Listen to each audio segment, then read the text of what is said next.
Good morning. Call the Dubuque County Board of Supervisors into session on Monday, August 16th, 2021, 9 a.m. We are in the board chambers on the fourth floor of the courthouse and also on Zoom. We have a virtual meeting happening as well. At this time on our agenda is the opportunity for public comment.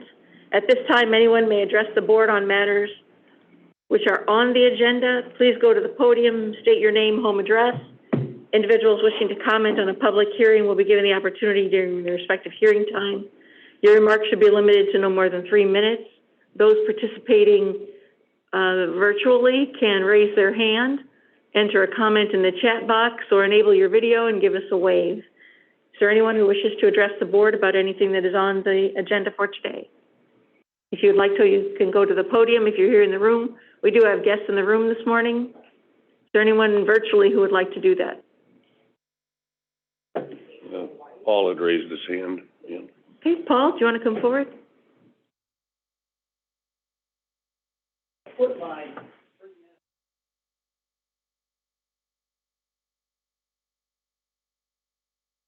you have a copy for the news reporter right behind you, too? Yes. Okay, super.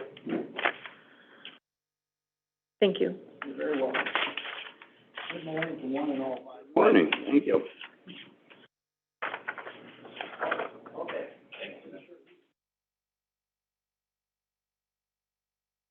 Absolutely, yes. Thank you. You're welcome.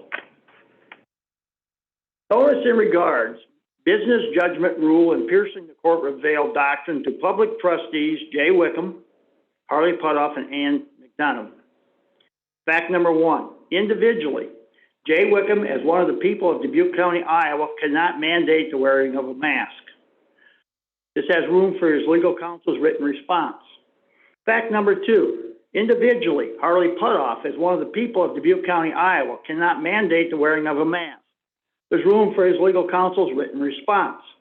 Fact number 3, individually, Ann McDonough, I hope I'm saying the name correctly, as one of the people of Dubuque County, Iowa, cannot mandate the wearing of a mask. Legal counsel's written response. Fact number 4, due to fact number 1, 2, and 3, public trustees Jay Wickham, Harley Putoff, and Ann McDonough, doing corporate business as Dubuque County, Iowa Board of Supervisors, cannot mandate the wearing of a mask. Legal counsel's written response. Lack of a written response within 10 days is a tacit admission by acquiescence by silence that the public trustees, Jay Wickham, Harley Putoff, and Ann McDonough, doing corporate business as the Dubuque County, Iowa Board of Supervisors, cannot mandate the wearing of a mask. Dated Monday, August 16th, Anno Domini, 2021, by Paul John Joseph Kramer, one of the people or beneficiaries of Dubuque County, Iowa. Mr. Thank Kramer, you for your time. what is your home address, please? 10554 Key West Drive, Dubuque. Thank you. Is there anyone else who wishes to speak in the room? Please go to the podium.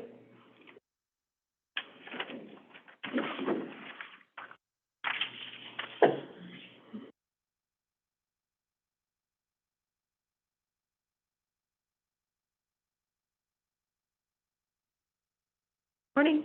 Morning. Nicole Wolf Murphy, 2831 Jackson Street. I'm here just because I do not agree with these mandates and the mandating of vaccinations to our county employees. Where there is a risk, there needs to be personal choice. And choice that these individuals, and even every individual in our city needs, a choice to make for themselves what is best for their body, best for their medical choices, best for their medical decisions with themselves and their own personal doctors. I don't believe that 9 board of health people and 3 county supervisors can mandate vaccine for 93,000 plus people in our city and county of Dubuque when we all have individual medical freedoms. And I just don't understand how these 9 board members, and if you 3 decide to want to mask mandate and or force vaccinate your county employees, When is this gonna stop? Is it gonna move over to our city employees or personal businesses within our city? And we all have doings within this city, and then to want to have private businesses also mask mandate and show proof of a vaccination, I just don't understand how 12 people can make these decisions for 93,000 plus people. I think this needs to stay as an individual decision, an individual choice, an individual right of our own personal body to be able to decide what we can do with our own personal body, not a decision made by 12 people in our city and in our county. Thank you. Is there anyone else who wishes to speak? Come to the podium, please. Your name and address, and limit your comments to 3 minutes. Thank you. My name is Dawn. Address is 2075 Sunnyview Drive. Originally today, this is my first time ever attending a meeting. And originally today it was just for observance, but listening to my other people that have already spoke, I need to kind of speak up for myself as well and for our community. The mask mandate, I think, number one, puts a lot of stress on a lot of people. And vaccine, for instance, there's a lot of people out there that can't wear them because of medical reasons. There's a lot of people out there because of their health, they can't take the mask, the vaccine, or wear a mask. I'm personally one of them. I can't breathe in them, and because of my own personal health, I can't vaccinate. I'm not going to go into what's going on with me, but I can't. And for people to mandate those of us who cannot is totally against our rights. And it's like, you know, I hear people all the time say, protect me by getting vaccinated or by wearing a mask. What about protecting ourselves, first of all? And secondly, where's my right in all that? Who am I? Do I not have a voice? And there's millions of people like me worldwide. And not only that, because of my own religious convictions, I don't believe in taking a shot that is made of aborted fetuses. God's word says that every life is precious. And God's word also says that he created us and he knew us before we came in the womb. He had plans for every single one of those aborted babies. And I will not put in my body something that came from a murdered baby. So that's my 3 minutes, and hopefully it will help others speak out as well. Very good. Is there anyone else who wishes to speak? Thank you. Absolutely.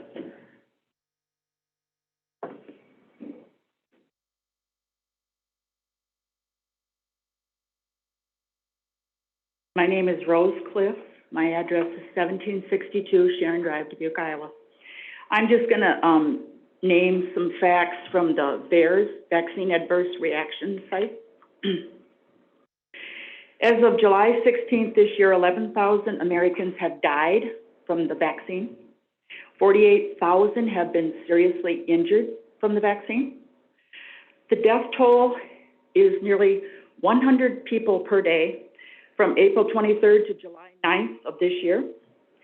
In just 4 months, the COVID vaccines have killed more people than all available vaccines combined from mid-1997 until the end of 2013, a period of 15.5 years. In 1976, the swine flu was canceled after 53 people died. Now the CDC is shrugging off the current deaths as coincidental or inconsequential. Sorry, I didn't say that right, but I'm nervous. Anyway, that's what I have to say. And these are facts that you can get from the CDC website. I just don't think a vaccine that's been made within a year's time, when the normal vaccine takes between 8 to 12 years of study, before it's put into human beings. Thank you. Thank you. I appreciate you being here. Is anyone else who would like to speak?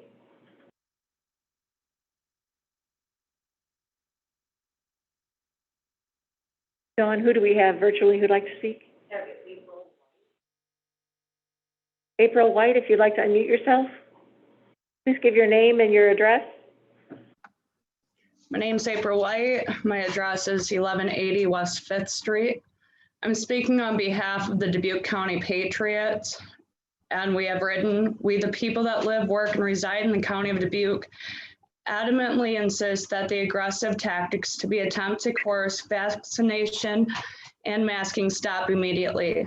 People that want to get vaccinated have done so already or have many options to do so. The demanding and incentivizing of getting the vaccine makes the process coercive. It is not voluntary. When you add coercion, consent is no longer voluntary consent. People have numerous reasons for not taking the vaccine or masking, from health reasons to religious reasons to varied personal reasons, or even having recovered from the virus. Please consider that every person that is opposed to the aggressive tactics has calculated the risk for themselves and those they love. The virus has a better than 98% survival rate. The vaccine has side effects. You'd be lying if you said it didn't.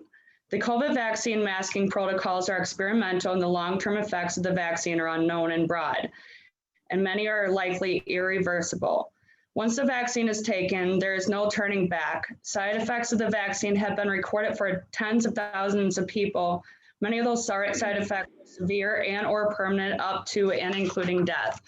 According to VAERS, https://wonder.cdc.gov, an official government website, not a right-wing conspiracy, reports through July 30th, 2021 have over 535,000 reports of adverse events related to the COVID vaccines. This includes 12,366 deaths. Historically, the reports of injury and death are estimated to be only about 1% of the actual adverse reactions that occurred. So take those numbers and times 100, and that may be the real numbers of injury and death from the vaccine. HR 5546 National Childhood Vaccine Injury Act 1986 provides that no vaccine manufacturer shall be liable in a civil action for damages arising from a vaccine-related injury or death. Results from unavoidable side effects solely due to manufacturers fail to provide direct warnings, as there is no recourse for injury or death from vaccine manufacturers that are free of liability. It is essential that each person has the freedom to fully be informed and make the calculated decision that is best for them and their family. The COVID vaccine is not yet approved by the FDA. It only has emergency use authorization and experimental. Under the Nuremberg Code, which is an ethics guideline for clinical research, the first point is as follows. The voluntary consent of the human subject is absolutely essential. This means that that person involved should have legal capacity to give consent, should be so situated as to be able to exercise free power of choice without the intervention of any element of force, fraud, deceit, duress, overreach, or other alternate form of consent. Excuse me, Ms. White. Your time has expired. Do you have some short summary that you wish to give us, but your time has expired? I just have one more sentence to go. Is it something that you've written, or is it your own thoughts, or are you continuing to read to us from some document? This document is from the Patriots, the Dubuque County Patriots. Right. This is our statement for you guys. Well, so it's not. Could you please summarize? Please summarize. All right, in other words, it's coercion. What you are doing to the people is coercion. You're making them choose between their livelihood and you're making them choose between their convictions. To me, that is un-American. That is not even what we would see in America. People shouldn't have to choose between their livelihood and their convictions. That is wrong. That is all. Very good. Thank you. I appreciate you being here. Who is next on? Ben, if you'd like to unmute, please give your name and your home address.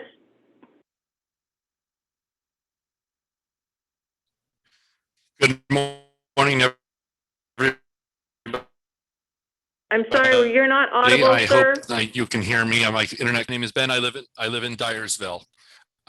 What is your name? To begin my Ben.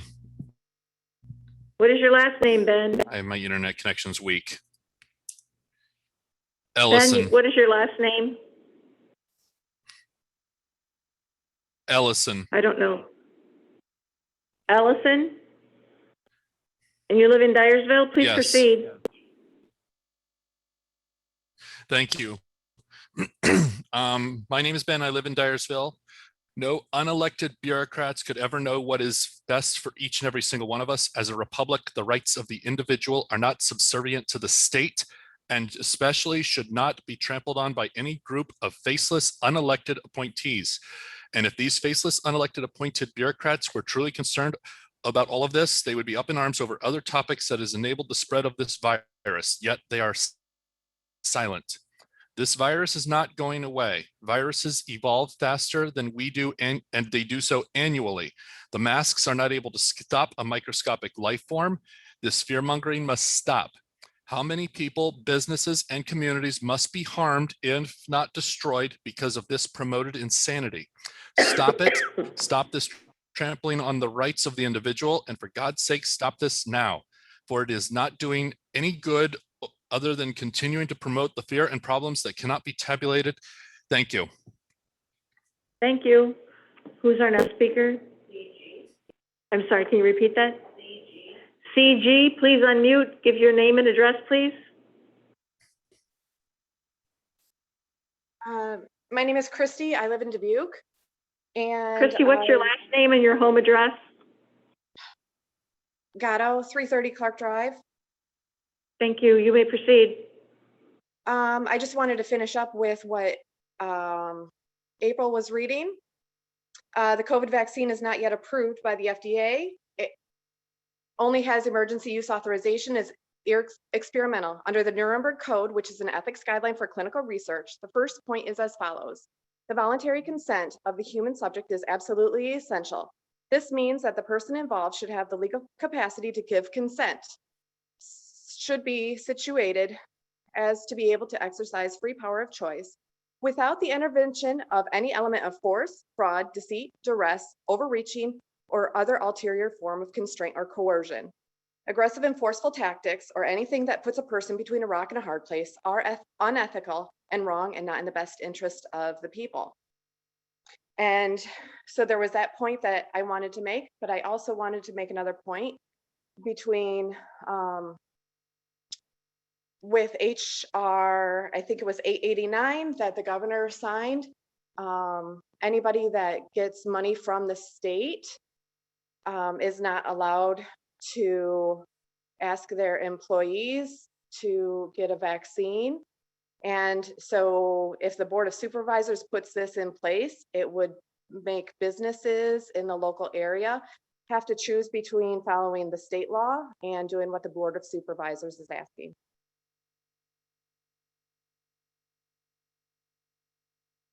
Are you it could be money- concluded? It could be money on the line for businesses. I'm just asking you to take that into consideration.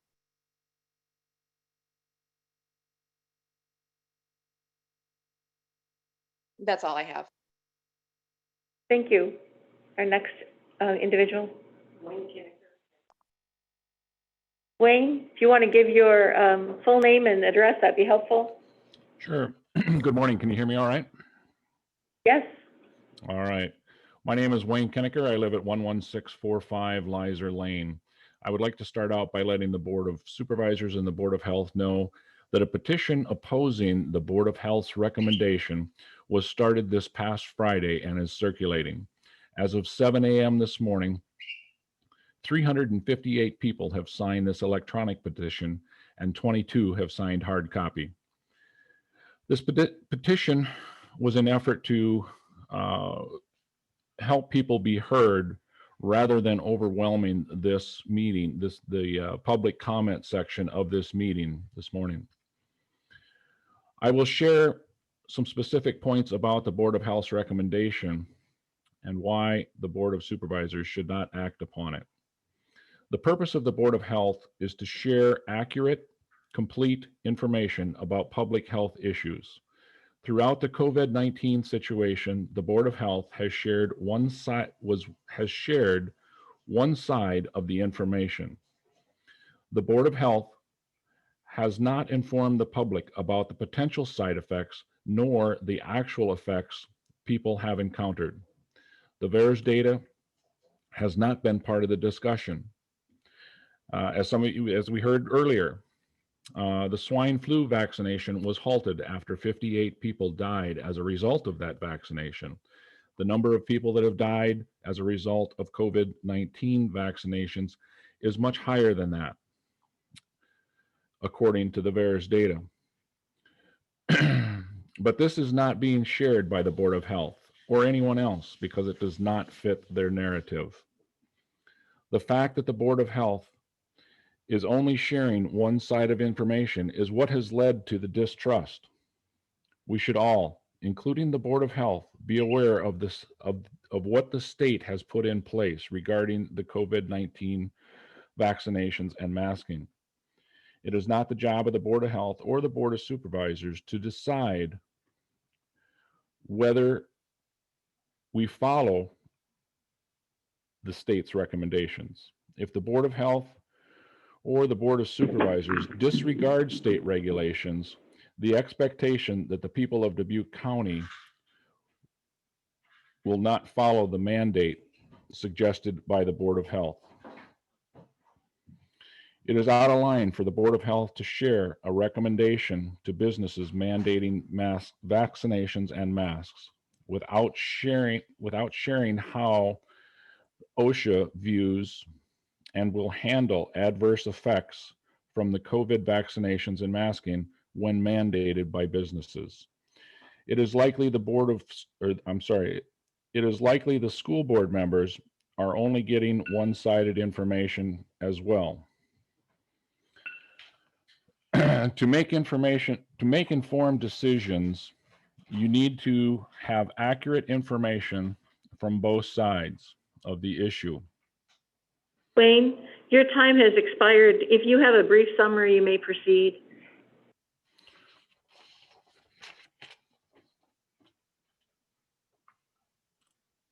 At this point, I do not believe the Board of Supervisors should support the Board of Health's recommendation that was put in front of you as a result of last Wednesday's meeting. Thank you. I appreciate you. I appreciate you being here. Is there anyone else who wishes to speak?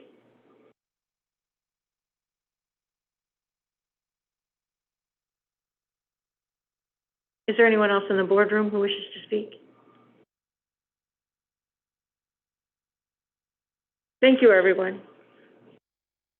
Going back to our agenda, the first issue would always be proclamations. We do not have any here today. The next are the minutes from our meeting of August 9th. Looking for a motion to approve or corrections or additions. I'll make a motion to approve the minutes as presented. And I will second that. All in favor say aye. Aye. Aye. That motion carries. There is one consent item. Dubuque County Treasurer has provided his semi-annual report. Is there any discussion? Any questions? Any request to table? Is that just a receive and file or? It's a consent item, basically. Pardon? It's just consent item. I'll make a motion to approve the consent item for the Treasurer's Office semi-annual report. I will second. There's a motion and a second to approve the consent item. All in favor say aye. Aye. Aye. Aye, that motion carries.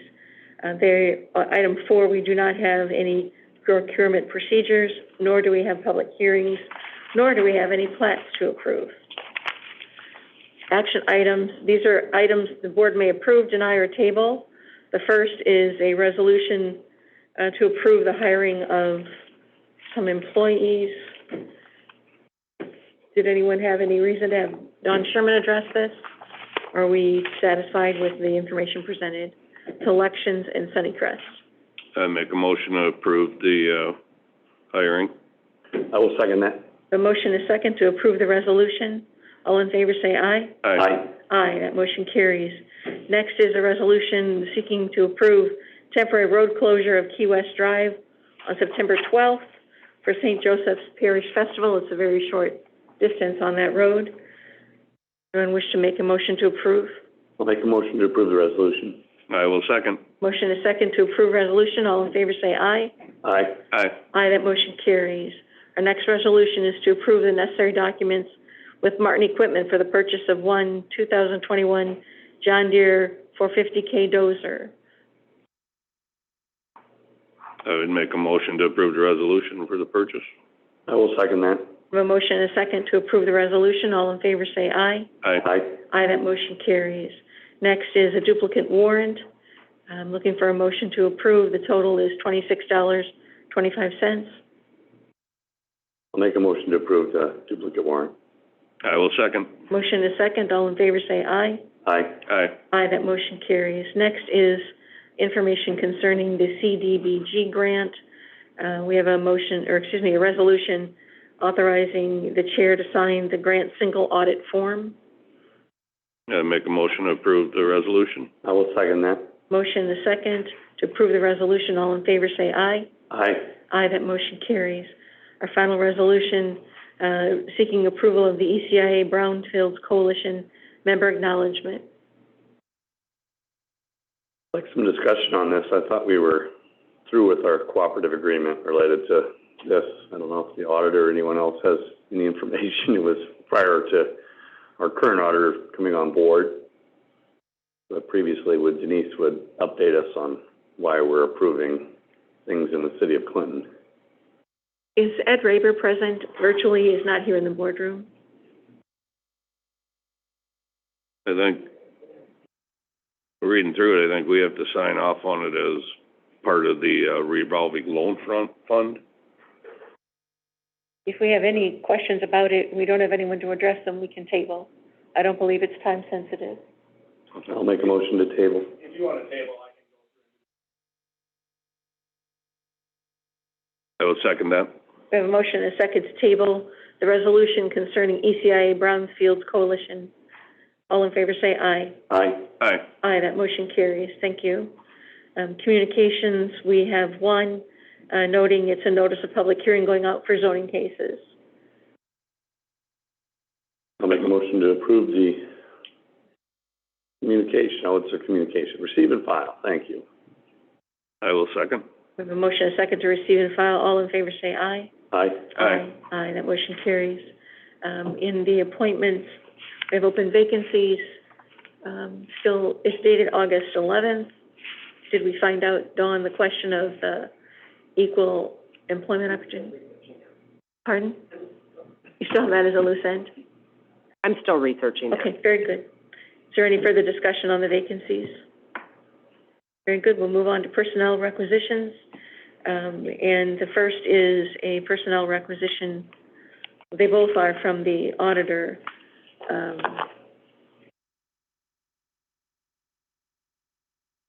We've not had a work session on this, I don't believe, concerning the increases that are being considered. Correct.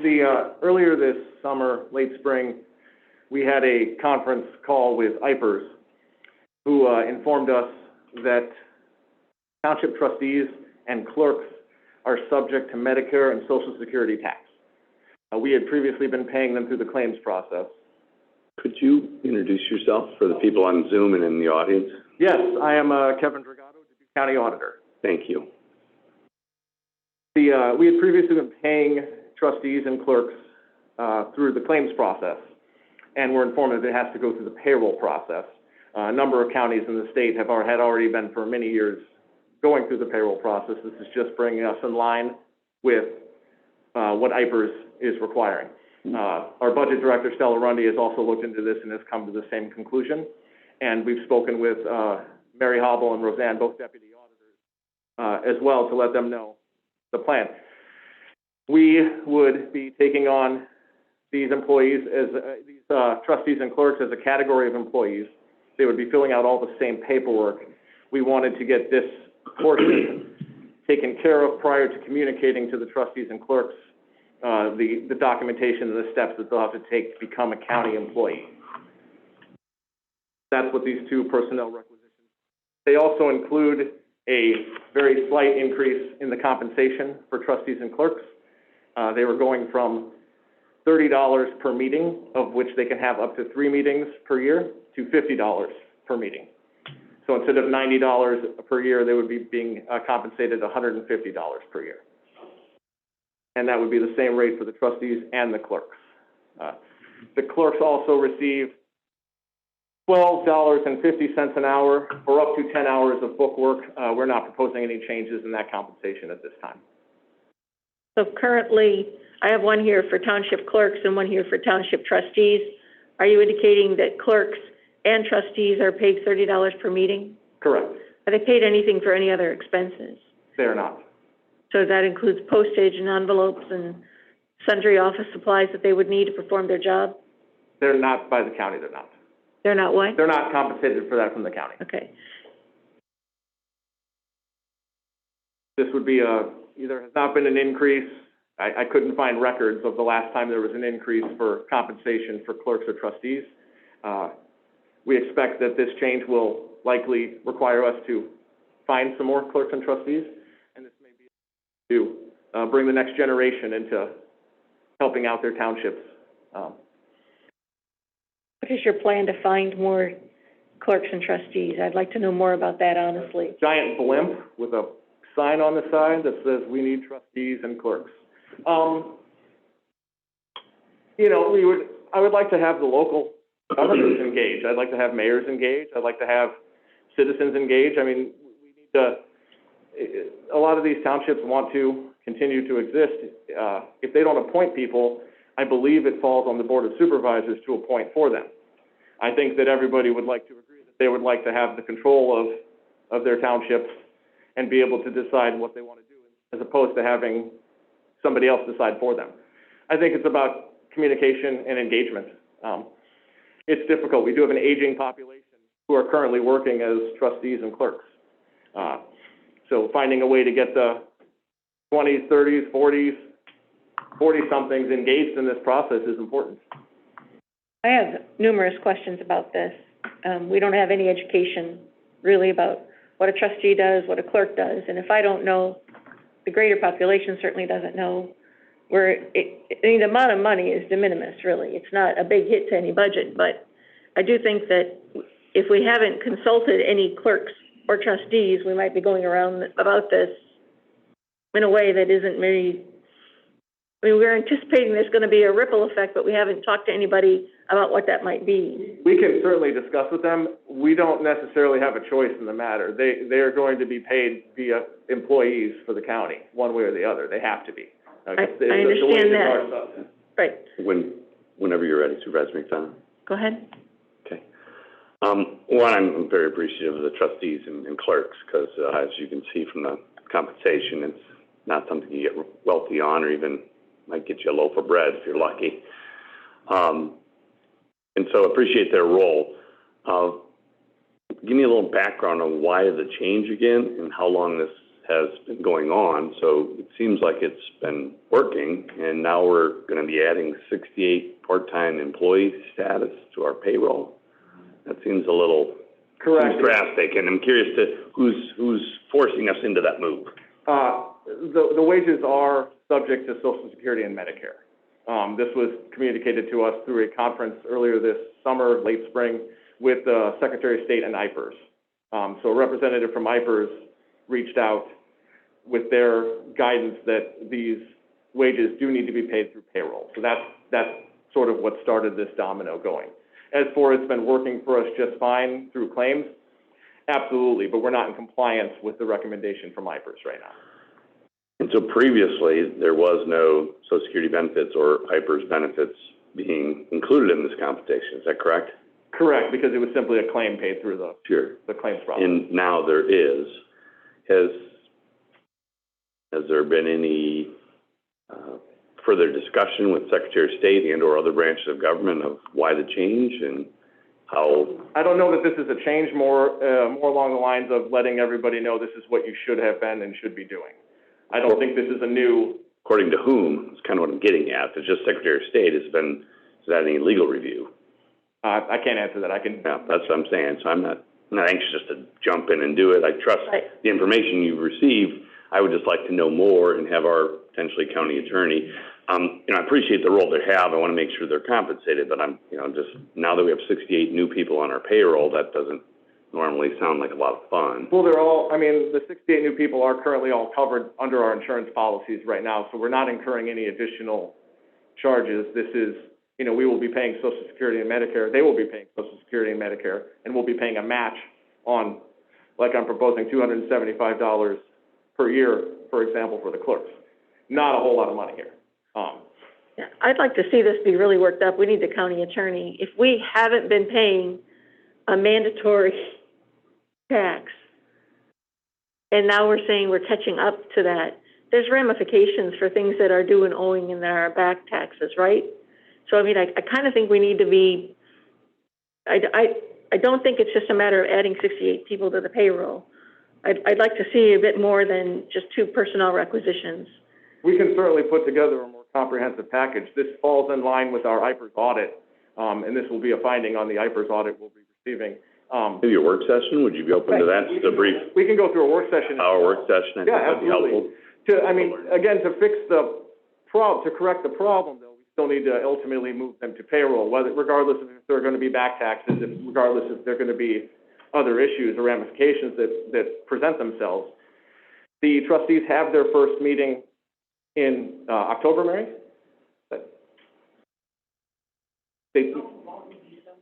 Okay, perfect. So we would like to at least get the ball rolling. If we need to table this and have a work session, we can certainly set that up for next week, even if there's room. I find that helpful. Okay. But the other thing I do want to encourage you to do is let's get a trustee or 2 and a clerk or 2 into the conversation, I think. So I can prepare them, what will we be asking them? Will we be asking them what their thoughts are about that this is coming?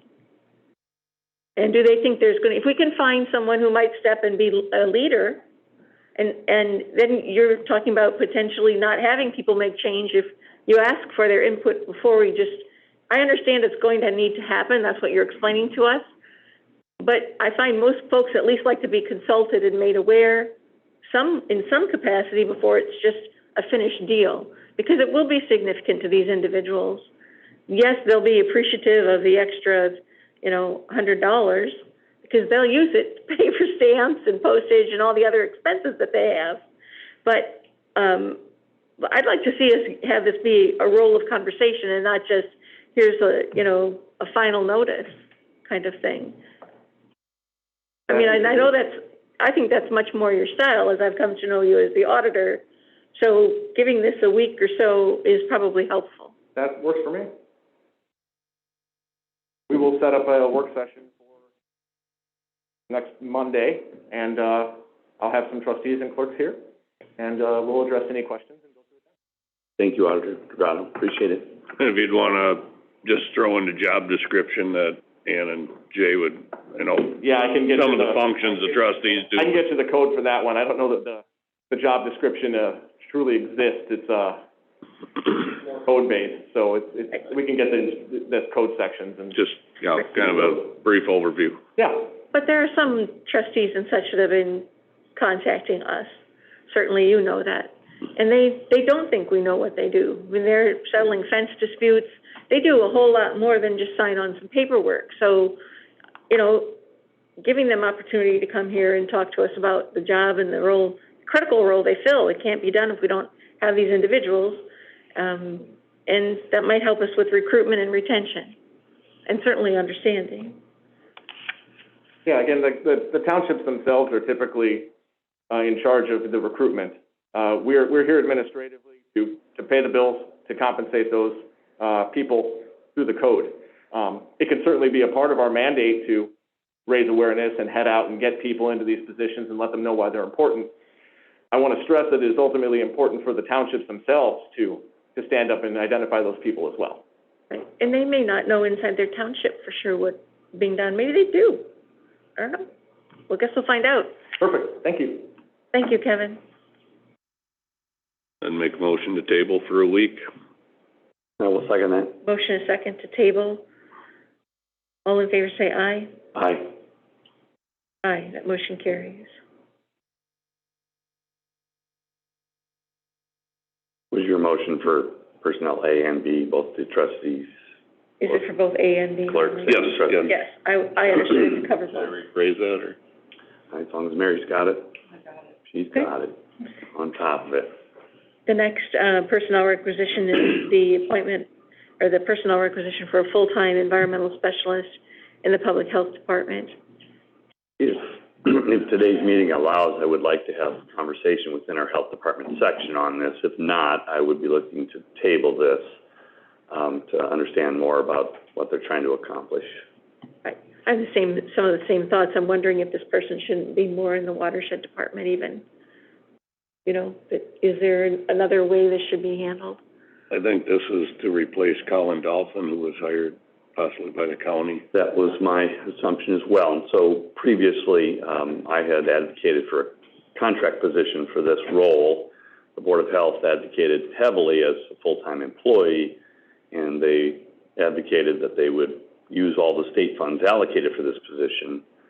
That has not occurred. So I just have some questions related to how we can move forward. And obviously, it's been a very challenging year for the Department of Health over the last 18 months.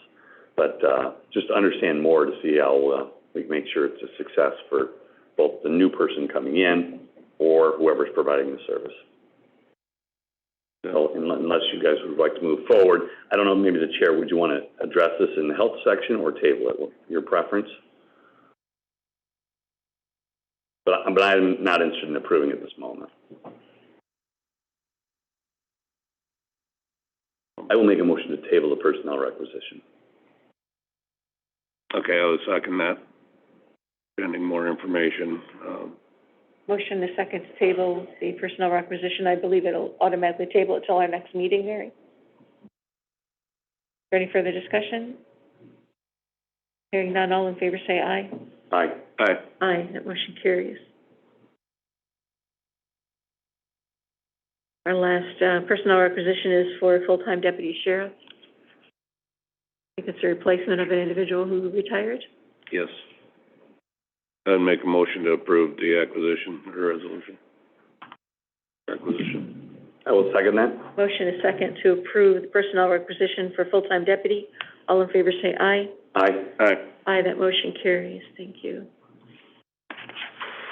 We are now to the remaining portion of our agenda, which ends with public comments. We also have opportunity at this time, if anyone wishes to address the board on matters of which are concerned to that person which are not on the agenda today.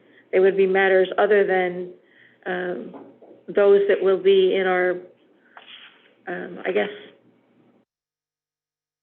our work sessions are still yet to come. So if anyone wishes to address the board, you may do so now. If you're in the room, you certainly may approach the podium. Online, raise your hand. I would ask that your comments by the same individuals not be duplicative of what you've already said to us at the beginning of our meeting at 9 a.m. But if there are other issues or other folks who wish to speak, now is your opportunity to do so. Give your name and address and limit your comments to 3 minutes.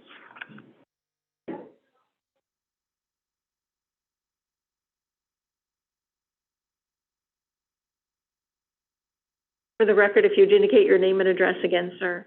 Paul Kramer, 10554 Key West Drive. Thank you. The only comment I have is please look at the Iowa flag. It says, our liberties we prize and our rights we will maintain. You people have taken a solemn oath to that. Don't forget that, please. Thank you. Thank you. Is there anyone else who wishes to speak?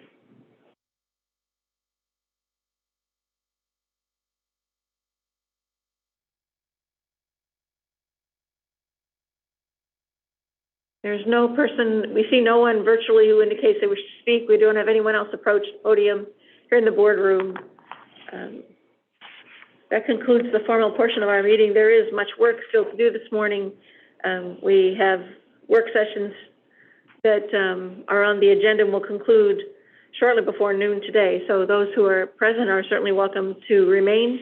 They are all open to the public. Our first work session should begin immediately unless we wish to have a moment for a brief recess. I would make a motion for a 5-minute recess. I will second that. Motion is second for a 5-minute recess. All in favor say aye. Aye. Aye, we are in recess.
The Dubuque County Board of Supervisors back into session. We have a COVID update this morning. I understand our Director of Public Health is not present with us here in the room, but is appearing virtually. Is she there on the screen somewhere? Patrice Lambert, are you there? Yes, I am. Is there any way for you to be with us visually as we talk about this very important matter? No, there's not.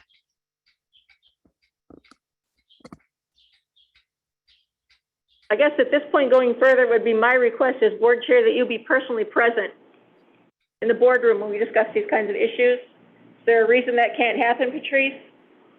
No, I've always done it virtually, except for the 2 weeks ago. Right, so as long as we're here, I would like to have you be here as well. So why don't you begin with the updated information that you wish to share with us? I was not able to attend more than a bit of the Board of Health meeting, but we usually begin with your update as to the status of COVID countywide and what you wish to make us be informed of. I would address any questions from the update that we did give the Board of Supervisors and the Board of Health on Friday afternoon. 66.2% of our total population 12 years and older have been vaccinated. 92% of our county total 65 and older population has been vaccinated. Almost all of the state of Iowa, except I believe 5 counties, are now either deemed from the CDC as being substantial or highly transmitted. Community transmission status. The Board of Health did meet on Wednesday evening and did make recommendations based on that substantial and high community transmission, which I believe you all have received. Stacy Killian, which it was approved by the Board of Health on Wednesday evening. The VNA will begin our contact tracing with our family household contacts as well as any outbreaks. And then late Friday evening, CDC did recommend a booster for the severely immunocompromised individuals that are in consultation with their healthcare providers. We are seeing just a slight increase of our hospitalizations. Basically, across the state of Iowa, it's the non-vaccinated population. And I believe that's all. I will address any questions.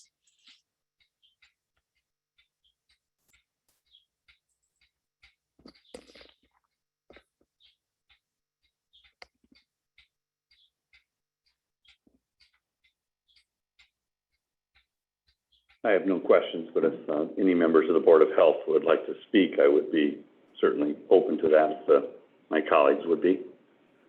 What side? I have no questions for Patrice. Yeah, I just don't feel like we have any background with which to make any further discussion happen. So, I mean, I don't know. I'm at a loss. So what background would you like, Chair McDonough? I'd like to have some kind of compelling discussion about why you're putting forth the recommendations that you are. We are based. And this is the public time. This is the public time for that. And I don't think the recitation of what our vaccine numbers are is to that standard.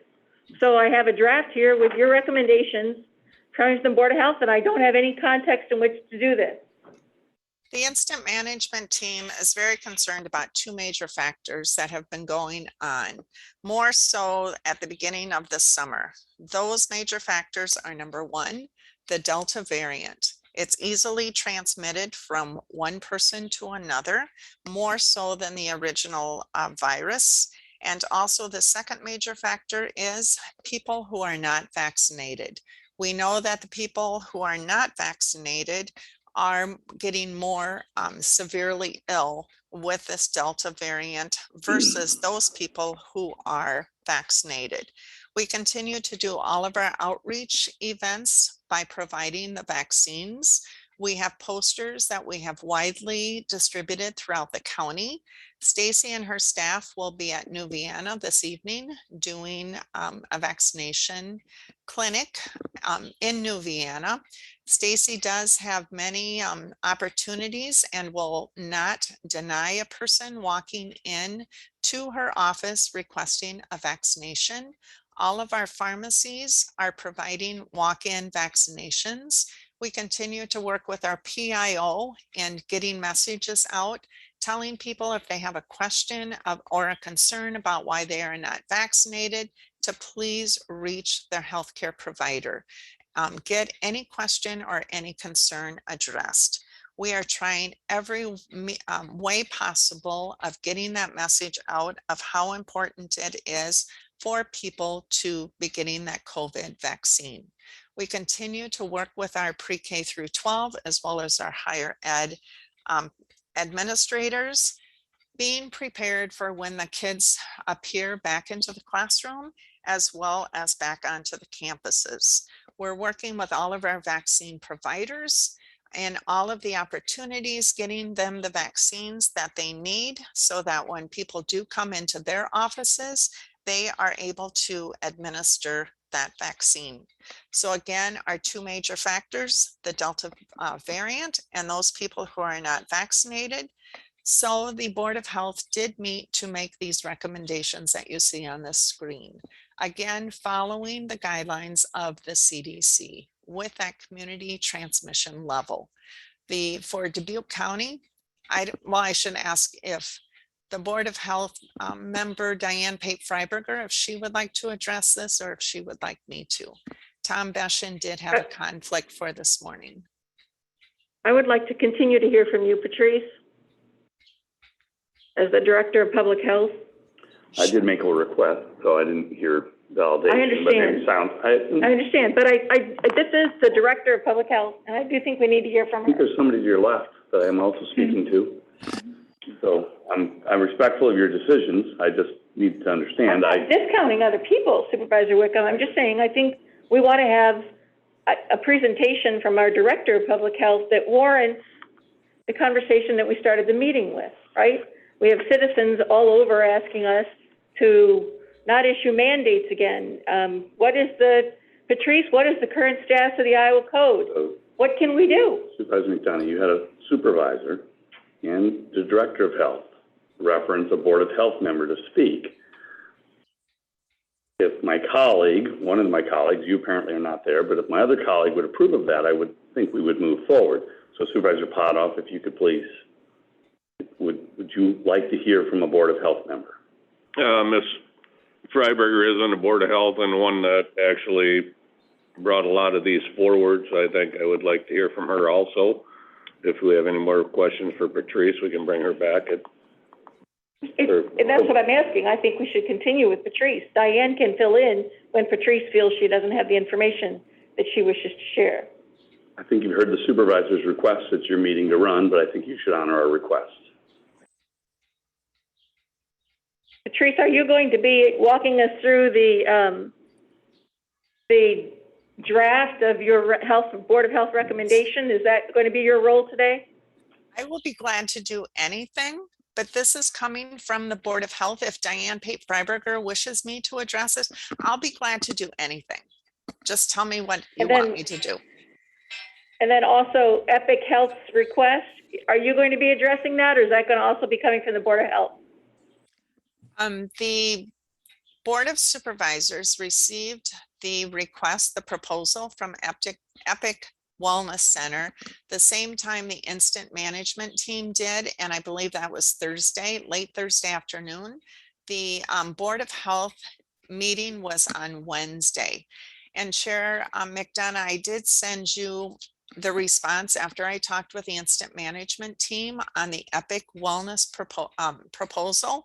The Instant Management team did ask that we follow the incident command procedure. That being that the Instant Management team can meet with our vaccine providers and our healthcare providers that do the testing, so we can see where the gaps are that are not apparently visible as of right now for the public to be tested. And then indeed, we will look at those gaps that are available or that are present. And then the incident management team will write a proposal. But we have not had any major concerns regarding the testing up until we did receive that proposal on Thursday afternoon. So the incident management team is again just asking to give us time to evaluate that situation and then to come up with our recommendation for future testing. Patrice, have you talked to Kelly McMahon? No, I have not as of yet. Has anyone from the incident management team reached out to her? Not to my knowledge. And you've asked us to wait until September 15th for the incident management team? Or sooner. I had said the next Board of Health meeting will be September 15th, that we could present them the recommendation, that then we would look at any of the funding opportunities that would be available. That being whether the Board of Health would like to, if there was the need for a proposal, to give it to one entity or to provide it to other healthcare providers to do the testing, whether that be through an RFP or to look at who would be interested. As you know, Grand River also did test Iowa. We have not talked to them to see if they would have an interest in increasing their testing as well. But we did say in our email. Patrice? This is Harley. Grand River does do testing now. Correct. At urgent care, all their entities, anybody can walk in and get tested. Correct. And they do have rapid testing. Correct. It's fine to talk about this right now, but I want to go back to the Board of Health issue, and we can move to the COVID testing after that, if that's okay with the chair. That's right. I just want to make sure that the director of our health department is here with us in that capacity. And I would hope you'd appreciate what your fellow colleagues would request as well. I don't have a problem. Diane Pape-Freiberger is here, and she will participate, and she will give us lots of information, including the background that I don't think Patrice has, which is how Kelly McMahon's proposal was created. So that's fine, but I just want to make sure that we've let our director share with us the director's knowledge. The Board of Supervisor meeting. Please respect the Board of Supervisors, which is a consensus of 2. Did you want to hear from Diane Freiberger right this minute? Well, I think we need to go back to the Board of Health recommendation because we're getting ahead of ourselves with this Epic Health funding thing. Agreed. I think we need to deal with the Board of Health. So Diane, we have some questions for you. Diane Freiberger is the Vice Chair of the Board of Health, and I understand you're able to be with us this morning. And this is Diane Pape-Freiberger, and I can answer these questions. If Patrice would like to first review why we are recommending masks and why we are recommending fully vaccinated people to be vaccinated. You know, the scientific background behind those, we as health professionals have looked at both sides. We have looked at all information that has been provided to us. We have sought out information. We, just like the incident management team, we as Board of Health members look at accurate and scientific data. We do not, you know, we also look at what's out there and giving the misinformation to the public because we want to be able to address those. But we also responded to this proposal from the incident management team because of scientific background. So Patrice, do you want to go over that or do you want me to? Nope, I will be glad to, Diane, if you don't mind. That'd be great. Thank you. Okay, and again, I have to back up to say that 2 major factors that the incident management team is very concerned with, Delta variant and people who are not vaccinated. As you're aware, IDPH has really basically not given much guidance to the counties working forward with these 2 major factors that are in place. But the CDC, and I'm sorry, I do have to back up again. The governor has stated through a law that we are not able to mandate masks. The Board of Health nor the Board of Supervisors are able to mandate masks for a county entity. People can do a requirement if they wish within their own business. But as far as the Board of Health and the Board of Supervisors, they're not able to do a mask mandate for all of the residents in a county. So the incident management team did look at the CDC. The CDC does provide guidance, and that being when a county is deemed in their community transmission level as being substantial or high, they do recommend wearing masks. So we put together a proposal and shared it with the Board of Health, which the Board of Health did approve on Wednesday evening. There's basically two prongs to these recommendations. The first is for the Dubuque County public, as you see on your screen. The Dubuque County Board of Health does recommend that all residents follow the CDC guidelines. That being for the unvaccinated people, individuals in the state or in the county of Dubuque, anyone above age 2 that are not vaccinated should wear a mask in public indoor settings, regardless of the community transmission level for that county. The second prong to that are the fully vaccinated people.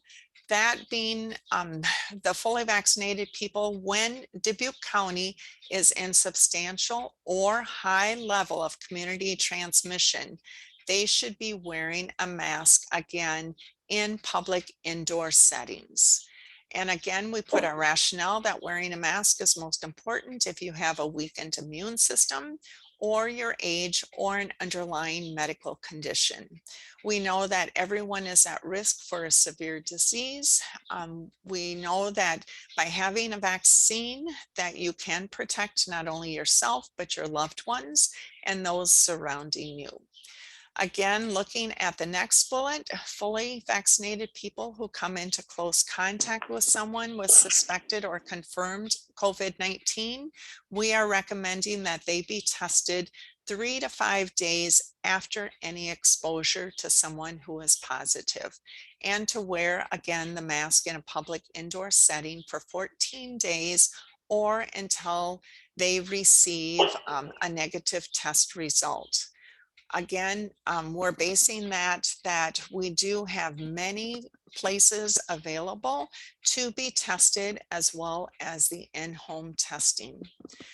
Again, the Board of Health is recommending that all teachers, staff, students, and visitors to pre-K through 12 schools, regardless of their vaccination status, wear masks on school grounds. Again, we cannot require. All the Board of Health can do is recommend. And these are the recommendations from the CDC. The Board of Health then recommends that private businesses in Dubuque County require COVID vaccination for all eligible employees. Again, that will be up to the private businesses, but the Board of Health is recommending that. We know that we are seeing businesses requiring that, especially in the healthcare arena, such as both of our hospitals in Dubuque County. And then the Board of Health does recommend that private businesses in Dubuque County require mask wearing for all staff while working in person. And again, this does pertain to the substantial and high level of community transmission given to us by the CDC. Then the second prong of the Board of Health recommendations is dealing with the Dubuque County staff. What can the Dubuque County Board of Supervisors, Human Resource do for the people who are employed with Dubuque County? The Board of Health recommends that all Dubuque County Board of Supervisors require COVID-19 vaccinations for all county employees. And then the second is that the Board of Health recommends that Dubuque County Board of Supervisors require mask wearing for all staff while working in person. And again, with the mask component, we are stating that to follow the CDC guidelines, with the mask wearing being when we are in that substantial or high level of the community transmission. So Diane, would you like to add anything? Well, in addition to mask wearing and vaccinations, we also are highly encouraging the public when they are in social gatherings to outside or inside to also use the social distancing measures also, so that will cut down on the transmission of this highly transmissible variant. We also took a look at what is happening throughout the whole country as far as when individuals have mask mandates or when individuals have vaccines, the COVID vaccine, you know, where the numbers of highly infected individuals or those with deaths are those with the unvaccinated. We are trying to protect the community by this measure. And we have looked at the scientific data that supports this. We have looked at why CDC made these changes where they had said that only unvaccinated individuals needed to wear a mask. Now they're recommending it for vaccinated and unvaccinated individuals inside. Plus, we added there again that the social distancing measures are extremely important also. This is infecting not just adults, it is also infecting children. And children can also be children also can be transmitters of this disease. And that's why we were recommending that, especially in situations where children who, especially under 12, cannot be vaccinated, we are encouraging them to also wear a mask and also the social distancing. And I will also say that the incident management team was looking at the component with the contact tracing. I know that this is not on this proposal, but the the VNA, Stacy did present a proposal for the contact tracing, which amounted to hiring a person, a temporary position, to do the contact tracing so that the incident management team can stay up to date with what is occurring in Dubuque County. As you're aware, IDPH is not doing that contact tracing except for in outbreak situations. We were very fortunate to have Crescent step forward and help us with that funding for that position. So the Board of Health did approve the rest of that cost for a person to be doing the contact tracing. This person will also be in close contact with our pre-K through 12 as well as our higher ed administrators, so that we then can keep a close look at what is going on as far as the transmission in Dubuque County. We again are looking at, the incident management team is looking at every way possible to prevent a hospital surge from occurring, to prevent any type of a long-term care outbreak from occurring. We again are looking at what happened a year ago. Can we be one step ahead, knowing that that Delta variant is so easily transmissible? So again, this is why we presented these recommendations to the Board of Health on Wednesday evening, and the Board of Health graciously did study them, looked at them, examined them, and then did approve them. See, and it's my understanding, I know at one point. Is the recommendation from both you and Diane, you indicated that the recommendation is also for social distancing. That is not part of any documents we received today.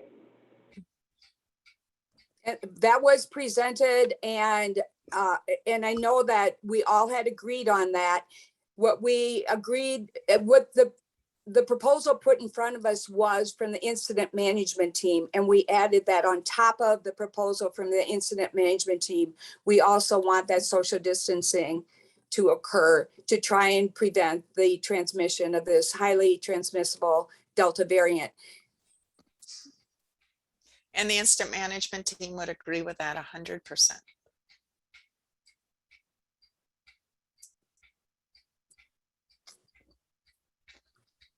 Do we have questions at this time? Yes, I was on the meeting and it was brought up several times about mandates, really being off the table, and the Board of Health continued to push on the mandate issue. I'm not quite certain why that is even a topic. I have no problems with the recommendation.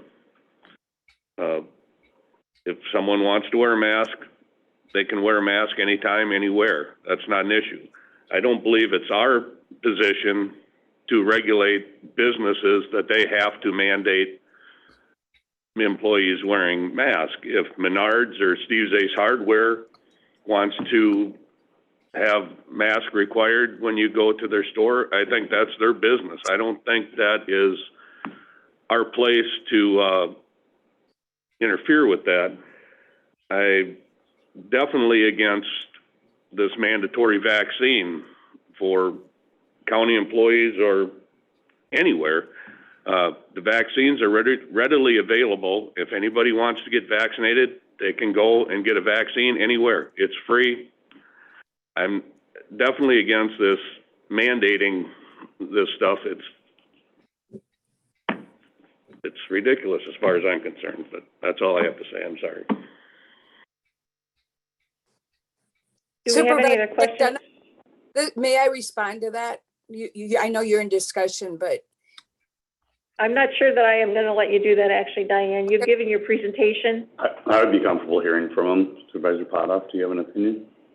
Do you want to hear Diane's response to you, Harley? That's fine. See, Joe Kennedy also would like to speak. And thank you for being on our meeting the other night. Also, I know that Supervisor McDonough had a conflict. There's two different sections here. One is for the public that is highly encouraged. Okay, that if you look at that, it's the incident management team presented it to us, and that is the way we approved it, is encouraged and not to mandate those. And then the other is for the Dubuque County staff, who is an employer of Dubuque County staff, or the Dubuque County is of the staff. So it's two separate issues here. One is for the public, one is for the county staff. I just wanted to point that out. Thank you for letting me speak. Diane, I understand that. Right, but you're recommending, as a Board of Health, you're recommending that all private businesses in Dubuque County require vaccinations. That's what you're saying. And then the final bullet is that you're recommending that Dubuque County require all staff. I mean, you're recommending mandates. And I am, on this issue, somewhat similar to my colleague. I don't think that you can recommend a mandate at where we are. You can recommend, the Board of Health can recommend anything you want. And that's what you've done. And I appreciate you're doing that, and I understand the reasons why you're making a recommendation, but I'm not sure you can recommend a mandate in the environment that we're in right now. And I don't have any employers who are asking me to do this, by the way. They are all very worried that every time we address this, we impact their relationship with their employees. They would like to be in charge of their relationship with their employees. So I very much appreciate your effort and your guidance on this matter. And you have done that. You, as the Board of Health, and the incident management team apparently is doing the same thing. You have done your job, and you have done it well to issue the recommendations that you have made. But I think it's beyond what supervisors can do at this time and what our role is. And I think the public kind of pointed that out. So I hope everyone does what they should do. I don't know if everyone in this room right now understands they should have a mask on if they're not vaccinated. Joe Kennedy had indicated he'd like to speak. I'd like to hear from him as one of our... Call his name then. That's fine. I mean, they're not in charge of the witnesses. Go ahead. You're the chair. I just said Joe had put that he'd like to speak. That's right. Sure. Joe, do you have something you want to say? Yeah, thank you. You know, as a department head with the county, first of all, I want to say that, you know, I have a great amount of respect for the Board of Health. I think they've conducted themselves very admirably through this whole thing, and I think that they've worked very hard to try to do the best that they could to promote health and well-being for the people in the county. I have a great deal of respect for Patrice and Tom Berger and the rest of the incident management team. I think that they've definitely earned their paychecks in the last year and a half. However, I think that when it comes to requiring employees to get vaccinated, when I look at my staff and I look at how difficult it is for us to find people to do our job, I don't want to get in a position where we are requiring something and then people end up leaving here because of it. Because I'm pretty certain that that's what's going to happen is people will dig their heels in and they will just quit. I have a hard enough time replacing the people that leave due to retirement and things like that for me to have a mass exodus of employees over something that is really, their personal health choice. I got a vaccine. That was my personal health choice. Some people, they don't believe in that. Some people don't believe in vaccines. Some people don't believe in the science behind this particular vaccine. I just, although I respect the Board of Health a great deal, I, for one, as an elected official and policymaker for my department, will not, even if the board does decide to approve this, I will not require my employees to get vaccinated if they don't choose to do so.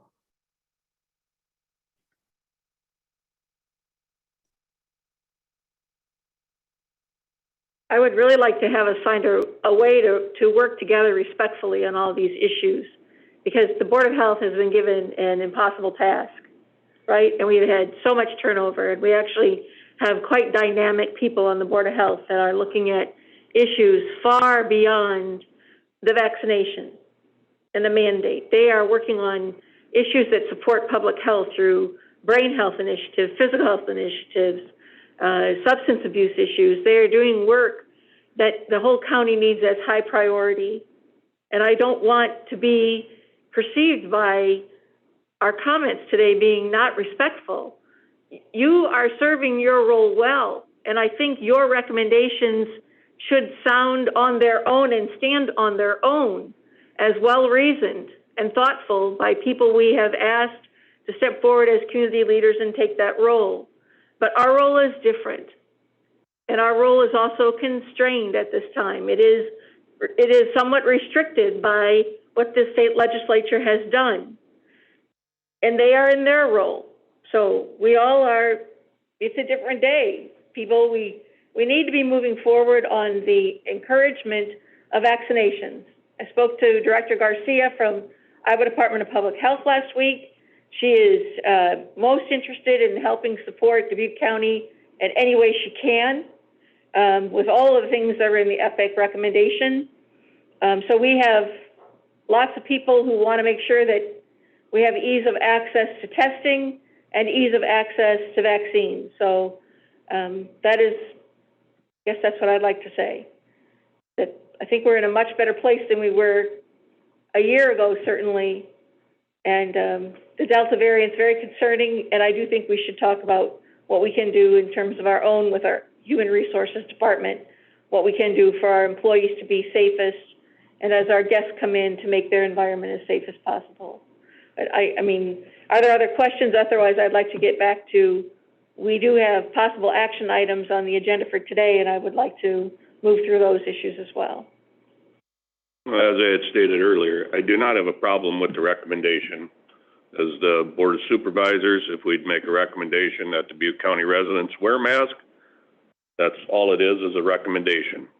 Anybody that wants to wear it can wear it. If they don't want to wear it, there's no mandate. If it's there can't be a mandate anyway, but mandates need enforcement. We went through this before. There's no enforcement. All it was a strong recommendation as far as I'm concerned. As far as the businesses, it's up to the private businesses, how they want to handle it. And as far as the courthouse or county employees, it's a recommendation at that location also, just merely a recommendation that masks be worn. If people want to wear a mask, Kevin's wearing one, Ben's wearing one, that's their option. They can do that. That's fine. That's terrific. But I don't think it's our position to start mandating or trying to mandate something that is not enforceable, period. We can require visitors to the courthouse wear a mask. We can do that. We have done that in the past, and we can take that action again if we think it's in the best interest of our employees overall. So that is not a mandate, that is our supervisory duties of our buildings, all of our buildings. So I don't see that as being necessarily covered here, and that's something we've asked, or at least I have asked Don Sherman to look at. I was hoping we were going to get some kind of recommendation from Patrice on that, and I guess that's what we got, is a mandate in response, and that's a further discussion that we can have. Supervisor Wickham, do you have anything you wish to add? Not on this topic, no.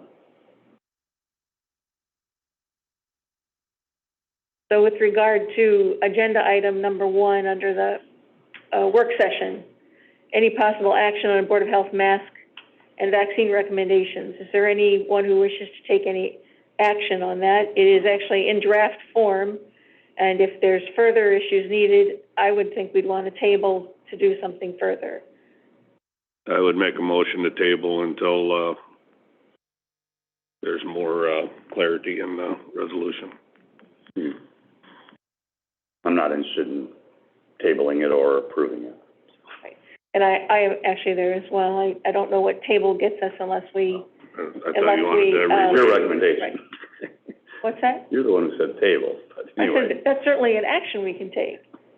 Okay. We want to table. I don't, so you heard my position. I don't know, I heard your position on tabling. I'm not sure I heard any discussion that you have about. Or action. I think I said that. I'm ready to move on to the next topic. Very good. The next topic is the Epic Health funding request. Is there anything the board wishes to do about that? Maybe before we hit that one, maybe we get a point of clarity on the agenda. There is a Sunnycrest update on the electronic agenda. I don't know if my other colleagues are seeing or aware of that. If we plan to address that, just so we kind of know what we need to deal with. I can address that. I did reach out to the Sunnycrest administrator, letting her know that this subject would be on the agenda, and she's unavailable today, so she just provided an update so you're aware of their requirements and where their current status is at the facility. Okay, just want to make sure my colleagues were aware that it's on the agenda and there's a document there, but. I guess I did not see that, sorry. Yeah, no worries. It wasn't on the paper copy, so there was a little discrepancy there. So just making an awareness. I did see the report, and I appreciate that greatly. I didn't know that was highlighted as its own bullet point. I guess it's there, Sunnycrest COVID update. I'm okay leaving it there. Print out. You know, I've read it, reviewed it. Right. So however the board I think would like that was to move. open to the public to be able to click on that and activate it and get access to her report. Yeah. Very good. Is there anyone who wants to talk about the Epic Health testing proposal?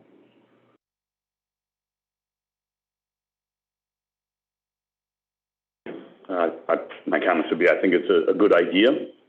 Certainly be wanting to further scope it. I was confused. The date is not lining up to where we're currently at, so I'm not sure if that was intentional or just from a previous document. So that was just one question I had.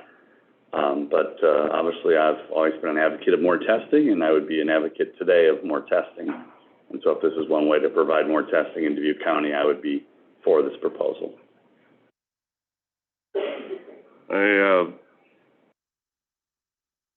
I think it's pretty pricey when we have Grand River and all its places, Hy-Vee and the urgent care, and doing the rapid testing. If you wanna get tested, you go in and get tested. I don't know where spending 300,000 for testing when and it's all rapid test. I don't know, according to her, brief here, it's all that mail-in, and it's not. If you do wanna have the mail-in test done, you can drop that off at Grand River. They mail it in for you. If you want the rapid test, you go there and get tested. I'm not quite sure why we'd want to spend 300,000 for something that we already have available to the public. I guess that's Concern is that the kits that you test and mail in to the clinical, to the lab, state lab, those are very, very scarce in Dubuque County. So they're very hard to find. And that was of extreme concern, that was when Test Iowa clinics were closed by the state, that was going to be the way forward. And those kits are, they just don't exist. And that's certainly, Director Garcia indicated that as well, that there's been a miscalculation by the state as to the numbers of those that are needed. And so we don't have those readily available throughout the state. But and part of it is that only 13% of those kits have been returned. So there's 100% of the kits available around the state of Iowa, and only 13% have actually been returned to the state for testing. So she said, I don't know if we're looking at hoarding or if we've got them at every clinic, but nobody knows they have them. They're just not concerned. They don't know why there are so many kits available, but none of them have been, only 13% are returned for testing. But they are certainly working on that, and they believe that it's a short-term problem. The rapid testing is, of course, not as reliable, apparently, so there's issues with that as well. We have rapid tests available, I think, and certainly higher education is using them. I mean, they are in our community. What I've concerned about is that the incident management team, there's a bit of an emergency to the memos and the contact from Epic Health. And I don't know that the incident management team is responding with that same level of urgency. However, the protocol in Dubuque County is that the lead for this comes from the incident management team, not from us. And that is the protocol. I think we've all agreed that that's the way this is being done. The incident management team is going to be doing the lead on this as a public emergency. So I'm not sure what we can do other than to bring it to light that the state has indicated they're also working on a portal. So they asked, we're here for local development of a local portal or portal of information. Director Garcia indicated that they're working with a vendor on the western part of the state to put together the very thing. So the state is still responding to getting up, I think, to capacity on the Delta variant as well. So I feel like, at least I feel like I'm in a position where we're getting information and it's going directly to the state of Iowa. They're responding to our requests. I'm not sure what more we can do. I guess part of that proposal is also for contract tracing, which the Board of Health has just approved another position for the VNA to handle that. So I don't know that this doesn't really mesh with that very well. Right. So I guess if we want to forward it to the incident management team to let them go through this and bring it back, that's fine, but I'm not interested in any action on it today.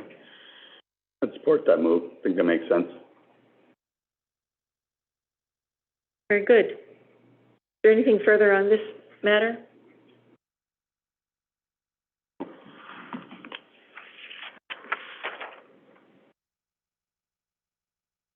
Diane, are you still with us? Supervisor McDonough, yes, I still am. Is there any comments or any clarification you want to provide to any of our comments? It has been a concern of mine. It started about a month ago when, and I have addressed this at several open meetings, and so it's not new information for the public. But in that the way that testing is set up is that if an individual uses the the home test kit.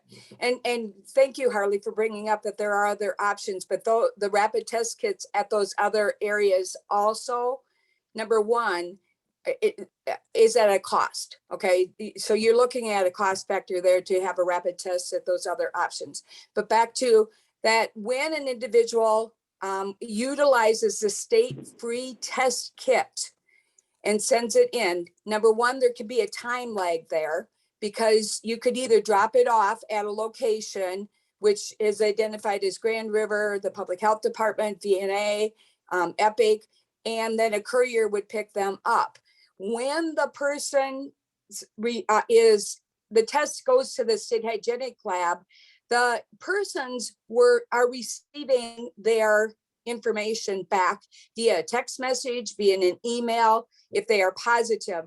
At that point, when a month ago, that information was only going to the person. It was not coming back to local.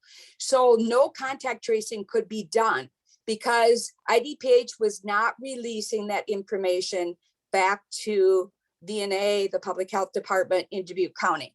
So we couldn't contain this virus without doing the contact tracing.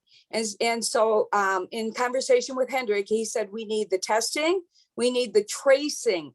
Without that tracing within 24 hours of someone receiving the results back, this thing will continue to spread because we have to contain it then. And so that's when I started, conversations with individuals like, okay, how can we do this? I was told at a Board of Health meeting last Wednesday night that Stacy has been working with IDPH to get the names of individuals who have tested positive so that contact tracing can be done.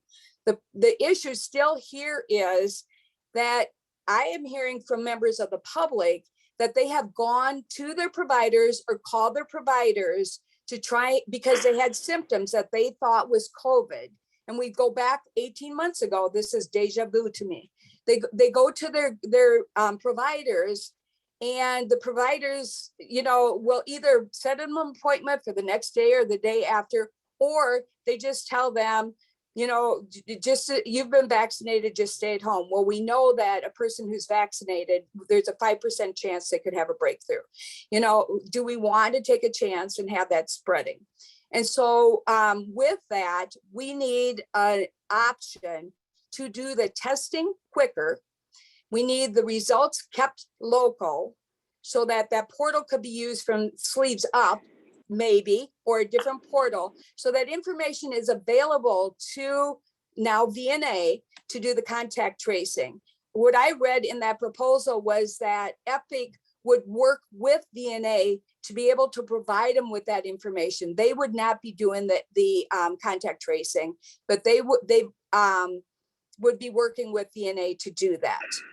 And so we would have the quicker testing, we have the reliable testing, because there are different types of rapid testing. And we would also have a quicker turnaround for VNA to be able to do the contact tracing. Let's get these numbers down in Dubuque County before we start the surges in the hospitals. Any questions? I think Diane, we you go had back. mentioned, I'm sorry, Harley, we go back 18 months ago where individuals were going for testing and they just couldn't get it. Now, Hendrik has said that all the providers have the capacity to do it. But I'm hearing from individuals in the public that are saying they've tried that and now are being told the same thing as 18 months ago. So we need a reliable partner here to be able to do the testing in a timely fashion and work with VNA to get contact tracing done. I'm sorry, Harley. you had mentioned payment earlier. I talked to Grand River this morning. They do not charge for testing. They may bill your insurance company.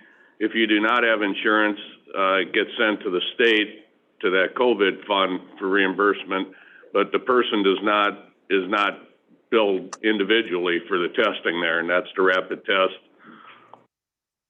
And I don't know.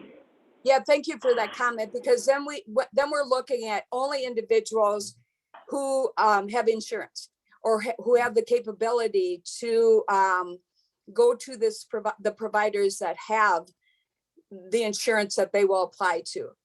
You know, so with this, we are allowing free testing for all individuals because we need all individuals to have that to be able to contain this and decrease that spread. I guess you misunderstood me. Grand River will test anyone. If you do not have insurance, they apply to the state for payment out of the COVID fund for that testing. They do not bill the individual. They will test anyone.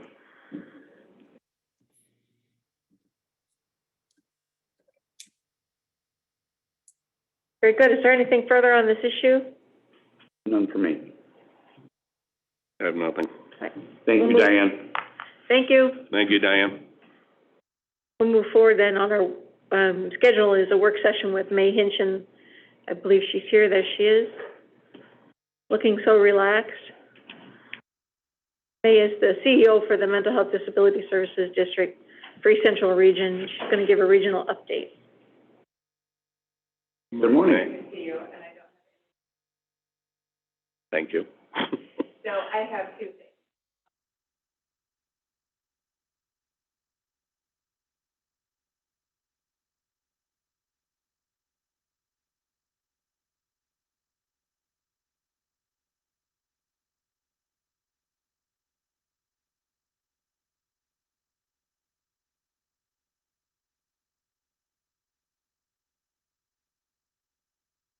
So like you talked it to death, we can skim right over it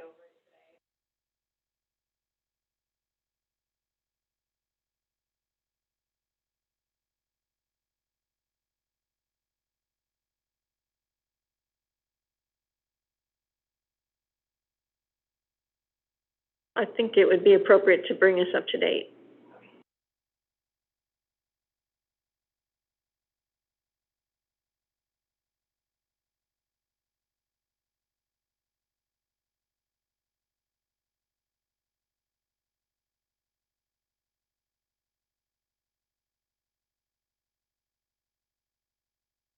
Just another number in there and then change the whole system. So what that means is this year for FY22, we have a hybrid system of state and county funding. So you'll remember that back in January, the Regional Governing Board set our per capita at $30.20. We had, as a region, a max of $36.51. But because in 2018, the legislator passed a bill that said regions had to have their fund balance down to 40% by the end of FY22, we were managing our fund balance and bringing it down. So even though our former maximum per capita was $36.51, we had set it this year at $30.20 to bring that fund balance down, to spend the money that we had in the fund balance. When Senate File 619 passed, the state legislator said, for this year, you as a region will have the spending authority at $37. So remember, our past max was $36.51, but they gave us a spending authority of $37. That money is made up of a combination of state funds and local funds. So the Department of Management interpreted the bill in a way that said that counties had to decrease their per capita levy to $21.86. 2114. There we go. 2114. So the Regional Governing Board in May voted, because we still have a significant fund balance and we would be getting state funds on top of that, the Regional Governing Board in May voted to drop all of our county levies to zero. That would eat up the fund balance, and that would get us through this fiscal year. Senate File 619 still requires that we end FY22 with a 40% fund balance. So keeping our eye on what that number is at the end of this year, the Regional Governing Board voted to do a zero levy. The Department of Management disagreed. The bill says that counties can levy an amount not to exceed 2114. So we were interpreting the not to exceed as we could go lower. The Department of Management said that we could not go lower. So you were notified that instead of $30.20, your levy was now $21.14. So $21.14 of local property taxes plus the state payment. So the state will give us this year $15.86 per person in our region. So that's the $21.14 plus the $15.86. That's what gets us to the spending authority of $37. Region-wide, that looks like $9.5 million from the state of Iowa. The $15.86 times 600,915 people that live in the East Central region. With every county, all of our 9 counties with their levy at $21.14, that generates for us a revenue of $12.3 million, $12.7 million for us this year. So looking at what's in our fund balance, our requirement at the end of FY22, our fund balance needs to be at 40%, where our budget was, and that revenue with the spending authority of $37, we're in a situation where we have, it's a weird year. We have a weird year in FY22 where we have these additional dollars that frankly need to be spent.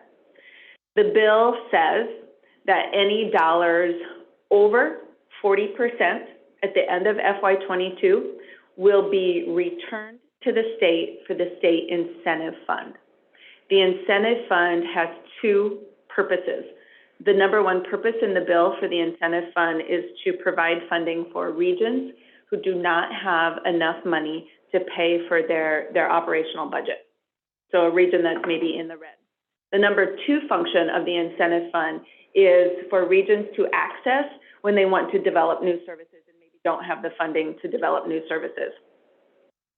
This year, there's only 3 regions who are eligible to access the incentive fund. It's regions who don't have enough money to cover their operating budget based on their fund balance. I think there's only 1 of those 3 who will actually apply. We can talk about that later.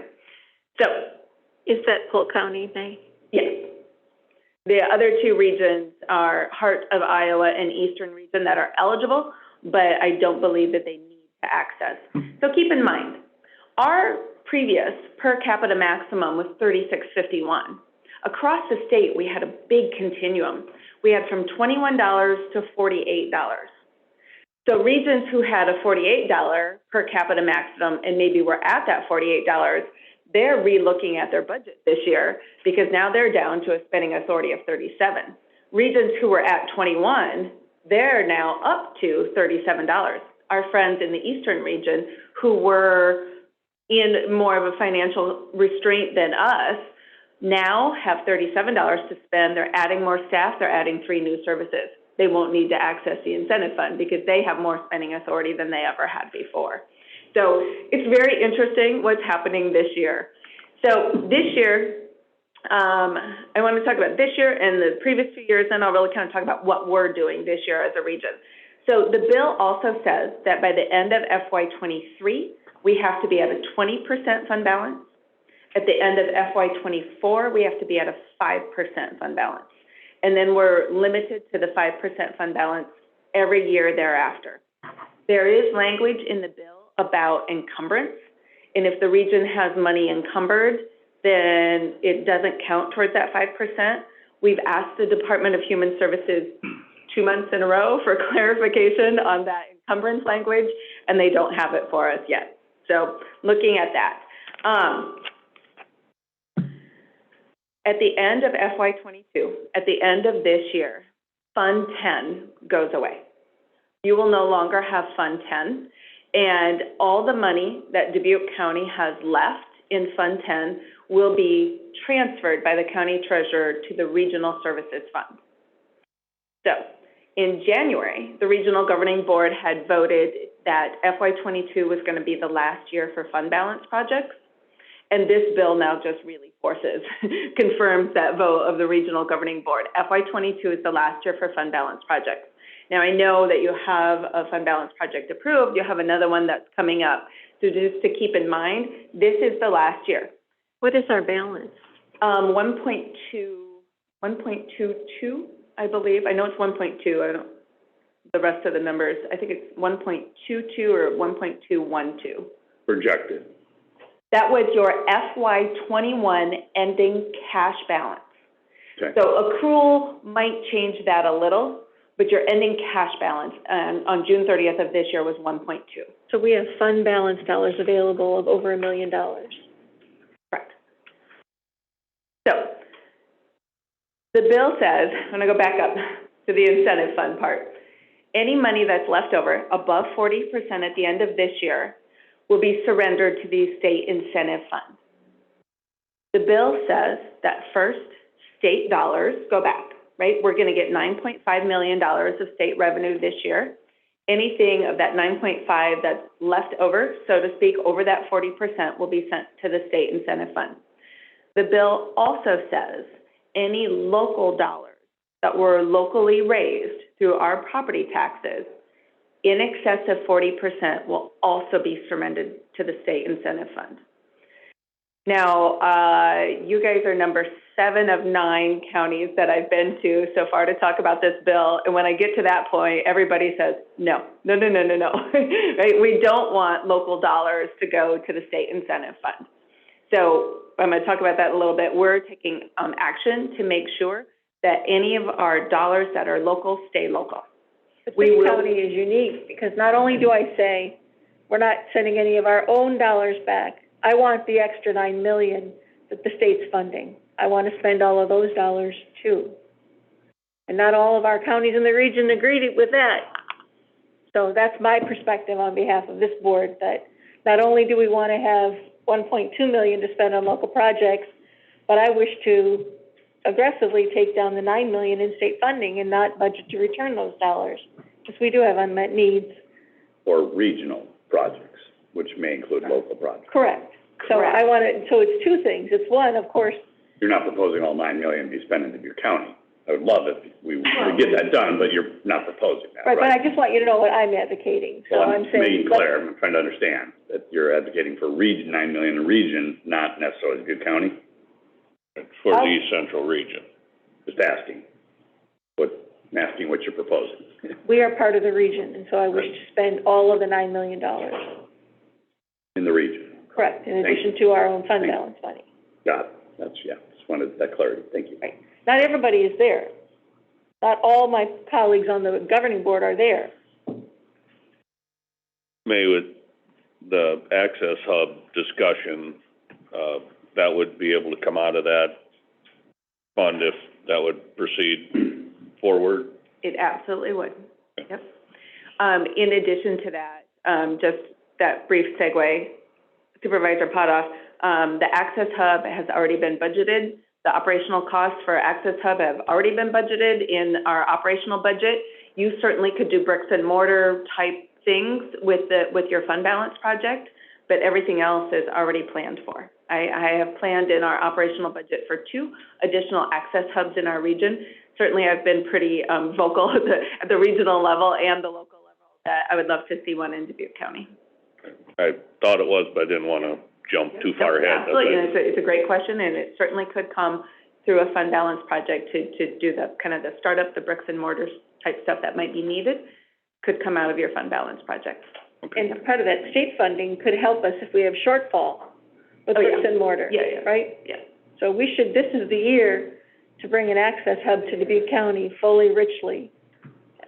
Definitely. So the bill also, so this year, we get $15.86 from the state, spending authority at $37 because it's a combination.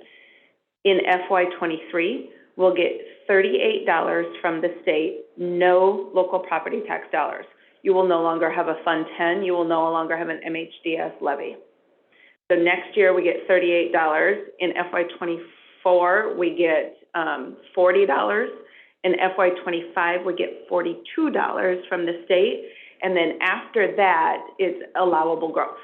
So whatever the economy is at that time, we'll have allowable growth on top of the $42 in FY '26. So each year, the state, in this bill, invests. in the MHDS system. I've said ever since the bill was dropped that we can make this work as long as the legislators keep their promises, as long as that money continues to be allocated from the state general fund to the MHDS system. So, But changes then it. again, they can go back to just like 1995 and say, we're not gonna do it, and put it right back on the counties again. It's always possible. It's always possible. So, we are in a good position. Our FY22 budget that was passed by the Regional Governing Board in March, I considered a pretty aggressive budget because we had that fund balance limit, and so we were trying to get our fund balance down to 40%. So I had presented a pretty aggressive budget to the Regional Governing Board back in March. That budget, when you divide it out, is $36.38 per capita. Like, even when I was like trying to, like, okay, we got to spend this money, what we had planned for was $36.38 essentially. Okay, we have spending authority at 37. So we still have more than even what we had planned for to try to get our fund balance down. So now we have this unique opportunity where we have to get the fund balance down in addition to the $21.14 that each county will raise and the $15.86 that the state will give us. That's Senate File 619 financially. One other part of Senate File 619 is that it requires the Department of Human Services to enter into performance-based contracts with each of the regions. And I've been really comfortable. I've been happy with the idea of performance-based contracts.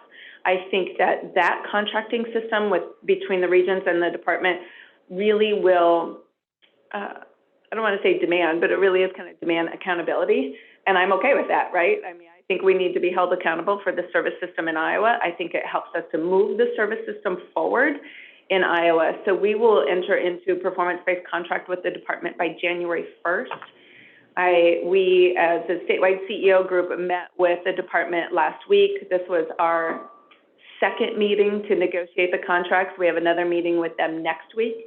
They will have the first draft of the contract ready for us at the end of the month. Then at which point we'll bring it to the counties, we'll bring it to the Regional Governing Board, we'll bring it to our regional attorney. But so far the contract is not something that I would not sign. And I think it's going to get even better, based on our discussions last week, our negotiations. So the performance-based contracting is, I think, a good thing for us.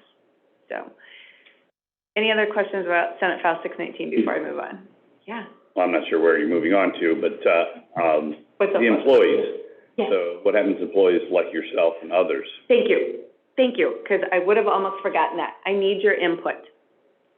So right now, what happens is Dubuque County pays the bills, right, for administration, occupancy expenses, and at the end of the quarter, you request reimbursement from the region.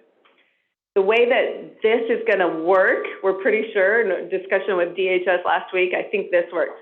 We're going to flip that system. So we'll pay the counties up front.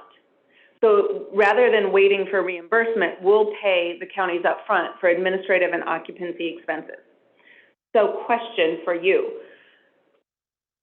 The bill says that the department will issue checks to us quarterly, July, October, January, and April.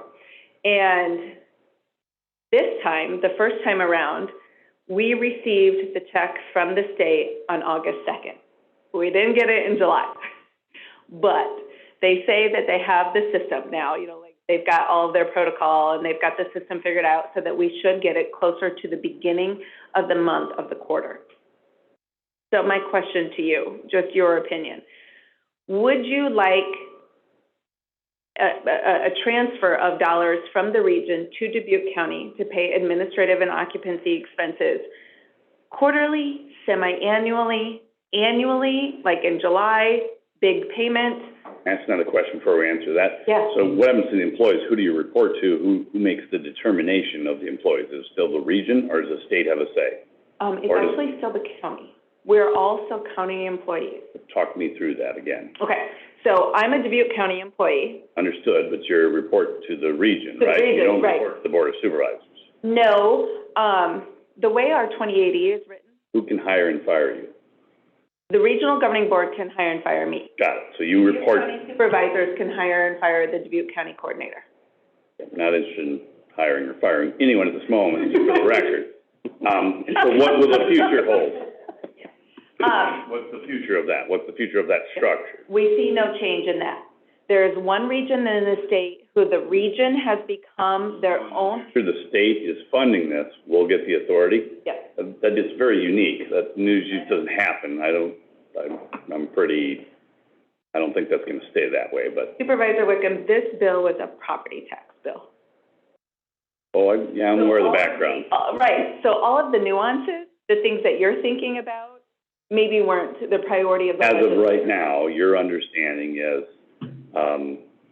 the overall structure of reporting systems and, you know, who can hire and fire and set wages remains intact, the same.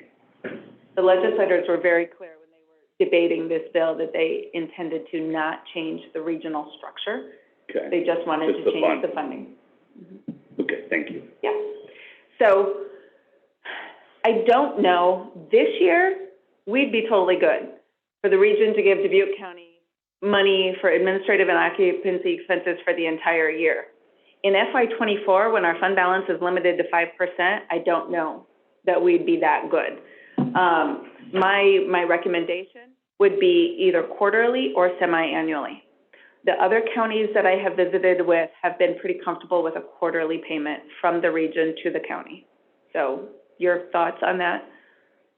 It wouldn't make much difference. I don't think it, Your thoughts? semi-annually is fine, or actually, if you want to prepay for the next couple of years, I mean, that'd be great too. We're pretty easy to get along. That's in our question about, can the department clarify encumbrance? How much can we encumber, or can we encumber administrative and occupancy expenses, or can we only encumber maybe service development? So once we have that answer about that encumbrance language, we'll know a little bit more. Chair? How would you like the payment, quarterly, semi-annually? I guess we'll let the budget director decide that. We're just taking input to see what people want, and then, yeah. The region will decide it, right? You're just asking for a recommendation? Yep. I would talk to the budget director and the people pay the bills, that guy behind you. Thank you. Okay. Anything else? Senate File 619, I'll move on to our priority initiatives where I'll talk about spending some of that money for this year. Can we get a list of all the counties in our region and their fund balances? Sure, I have it on a slide. That would be very easy for me to. You'd send it to the Board of Supervisors, I'd appreciate it. Yeah, no problem. I presented it to the Regional Governing Board last month, so, yeah, it's all there. All righty. And then in terms of, do you want to have me go through the priorities? Do you just want to have, they were given to us in our packet? I mean, my concerns when we have the regional director here is to talk about Dubuque County needs and not so much regional needs. You know, what is it that we wish to have, services that we feel we need to communicate, that need to be created and presented? What are you hearing from citizens about? I mean, before Stella was gone, Stella indicated that the survey data coming back is brain health, substance abuse assistance are the 1-2 number response for how to spend our money from the rescue fund. That's it, 1-2. Those are the priorities far run away of what citizens want to see us do to create and fill gaps. Still early on that survey, so maybe that's, I'll take that true, but that's, you know. Well, that was Stella's comment to me. She said, "Ann, you're going to be shocked by what this looks like." There you go. But the point is, what can the region do to assist us better in Dubuque County? Well, obviously, we need to continue moving forward with the Access Hub, get people into treatment. Ann's idea, I don't know if that would flow into, like with the Access Hub, kind of a bunch of partners involved in that, community health center type thing, if funding would be available through the region for that, or how that would look, I guess, is, where do those funds come from? Anybody that wants to be involved in that, is it gonna be, say, the VNA or renting their own spot, and, or is this something that the East Central Region would support to have this access campus, you know? I think we'd have to check. I mean, we are still limited by code to only use MHDS dollars for MHDS services. So, but where there could be some flexibility, you know, I would have to check on that. Okay, just curious. Do you know, May, the status of the actual, it's my understanding the Access Hub is a pause moment right now, is getting the financial documents in order with regional funding. Do you have an update on that? I have not had any communication from Hillcrest about that. Okay. Have you had a chance to look at it yet yourself, to walk through? I have not, no. I was through with many stakeholders, and people are very anxious and ready to go. Senator Pam Yoakum indicated she would be interested in visiting directly with Director Garcia about some unmet needs there as well. So I think we have a lot of people that want to see that happen as quickly as possible. So we just got to get the numbers right. I think we need the numbers right. I would 100% agree with that. We also need the services and who are the partners. So, you know, the building is fine, buildings are fine, but not real useful when they're empty. So we need the services for those, you know, those citizens, and we need to know who the partners are and the players. And then lastly, we need to know that we're not on our own. Right. So that, you know, if we use funds locally here and or we use other funds available, that the region will be there for us in year 2, 3, 4, and longer. It'll actually be next year, because this is the last year for the fund balance project, so. Fair enough. So Yeah. very short term. So Yeah. those are what I would be interested in. So, you know, like you, May, I have not gone through the building. I'm interested in what are those services? What are the partners? And, you know, what are the dollars, as you said, Supervisor McDonough? And then lastly, what's the support and commitment from the region to continue this? Those are what I would be interested in seeing. I think, you know, this is a concept that's been talked about for a while. If you go back in the record, about 3 years ago, we had larger fund balances that were available to spend, and we passed on that. So it'd be a shame if we passed on it the second time. Well, this year is kind of we don't pass on it, or if we do, it will be returned to the state incentive fund. I feel like it's, you know, it's decision time really this year for some projects. Agreed. So providers have workforce issues. Yes. And we hear that repeatedly, that the reimbursement rate is insufficient for providers who have capacity to see more people and to provide more services, but the reimbursement rate is insufficient for them to do that as part of their business plan. So that's a concern that I have. Is there any way that we can increase the reimbursement rate that the region would pay to build capacity among providers? That will be discussed at the regional governing board level, but I will not be making a recommendation that we increase reimbursement rates, because it's not sustainable.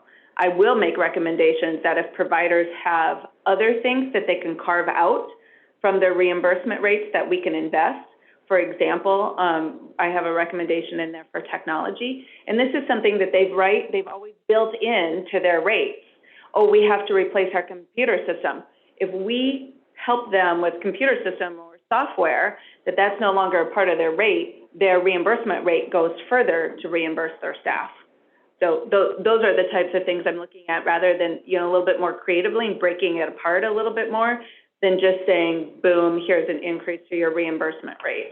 So I would like to help them have their reimbursement rates go further. Another question. So in the past, you know, we had a levy and a restricted fund for mental health, brain health, that was allocated by state code. And that's where that funding level needed to reside and the expenditures needed to reside. In the future, is there anything restricting us of using general funds, for example, for mental health, brain health issues? Yeah, those laws still exists, that all MHDS services have to be paid now out of the Regional Services Fund. So even if we set up, so if we meaning the county, set up a local system, if the region doesn't support it, short of federal funds, like American Rescue Funds, we would have no way to fund those legally. Correct. That goes back to my region question. Yes. The region must support us long-term. We might have a short-term gap in the American Rescue Funds over the next series of 2 to 3 years, but the regions have to support each individual county to keep programs going. Is that your understanding? Oh, yeah, Okay, definitely, thank you. yes. You know, keep in mind that services, for example, like at the Access Center and Access Hub is similar. Most of those services are reimbursable by Medicaid and private insurance or the region just on a fee-for-service contract. The things that are not reimbursable by Medicaid, like the initial assessment, like when a person walks in, the initial assessment, what does that person need? That's not billable. And so those are the types of things that we're funding at the Access Centers. We're giving them an operational grant, so to speak, to support their operational costs because it's not a billable service. So it would be the same thing at an Access Hub. We'll do the same thing in Benton County next year as well. Benton County has an Access Hub. They've supported it through fund balance projects. We plan to support it next year from the regional operational budget for those costs that can't be billed. Okay. Things that can be billed then are self-sustainable. And the regions make those decisions, correct? And the region board, is it just an equal board as far as representation, or is it weighted by population? Equal vote. Equal vote, okay. Where the first congressional district is not. Right. So Blackhawk County and Dubuque County, I serve on that board for the first congressional district for parole houses, things like that. Halfway houses are weighted. So even though the majority of the population would vote one way, you could have other supervisors who sit on the board vote you, correct? So once again, the support of the region is going to be in that government body, assuming that continues, that's where all the decisions will be made. Okay. And that's why we have a goal in our strategic plan about us being a cohesive region, right? And we're working on things like talking about network. Cohesive governance. Yeah, right? Do it. So, talking about network, access centers in Lynn County and Johnson County, access network with hubs in other counties. And these are all part of a network where they help each other and they feed each other, right? And so that's why we ensure that we have access as well as support from our rural counties to our larger counties as well. Very good, thank you. Yeah, strategic that way. So just real quick, I just want to say one thing. That's hard for me. Priority initiatives. Every year I ask the Regional Governing Board in May to set the priority initiatives. These are what I call our marching orders for the year. Our strategic plan, which I've never had the opportunity to give you a hard copy, so I passed those out, plus the priority initiatives in hard copy. The strategic plan is very broad. It's broad on purpose because it's a 5-year plan. So every year the Regional Governing Board sets priority initiatives. They're tiered into 3 different priority tiers, and it's not because things are less important. Some of the things in priority tier 2 and 3 are because maybe they're continued work from last year, or it's not our primary responsibility. For example, there's service development for intensive residential service homes.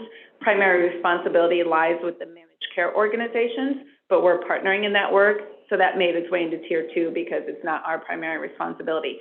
In tier 1, number 1 is and they're not prioritized necessarily within the tiers, but the first one up there is to collaborate with the Department of Human Services to implement the changes in the system.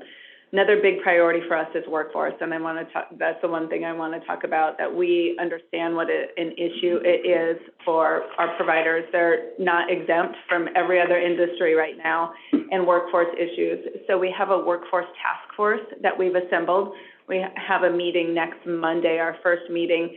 My intention with this workforce task force, it's a mouthful, is to hear from providers, both administrators and direct support staff, and look at what other work is being done in other spheres on this issue, and then make recommendations to the Regional Governing Board for support for our providers in workforce. We put a significant amount of money in our service development and expansion plan that the Regional Governing Board will meet on Wednesday to discuss.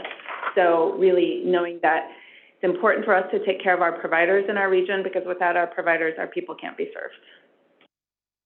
So other of the priority initiatives, if you have questions, I'm happy to answer them, but you all can read that and just know this is again my kind of system of accountability. Those status update key on the left and the little circles next to each priority initiative quarterly. I go back to the Regional Governing Board and I fill in those circles with one of those status keys, just so we see our progress and we know that we're moving forward.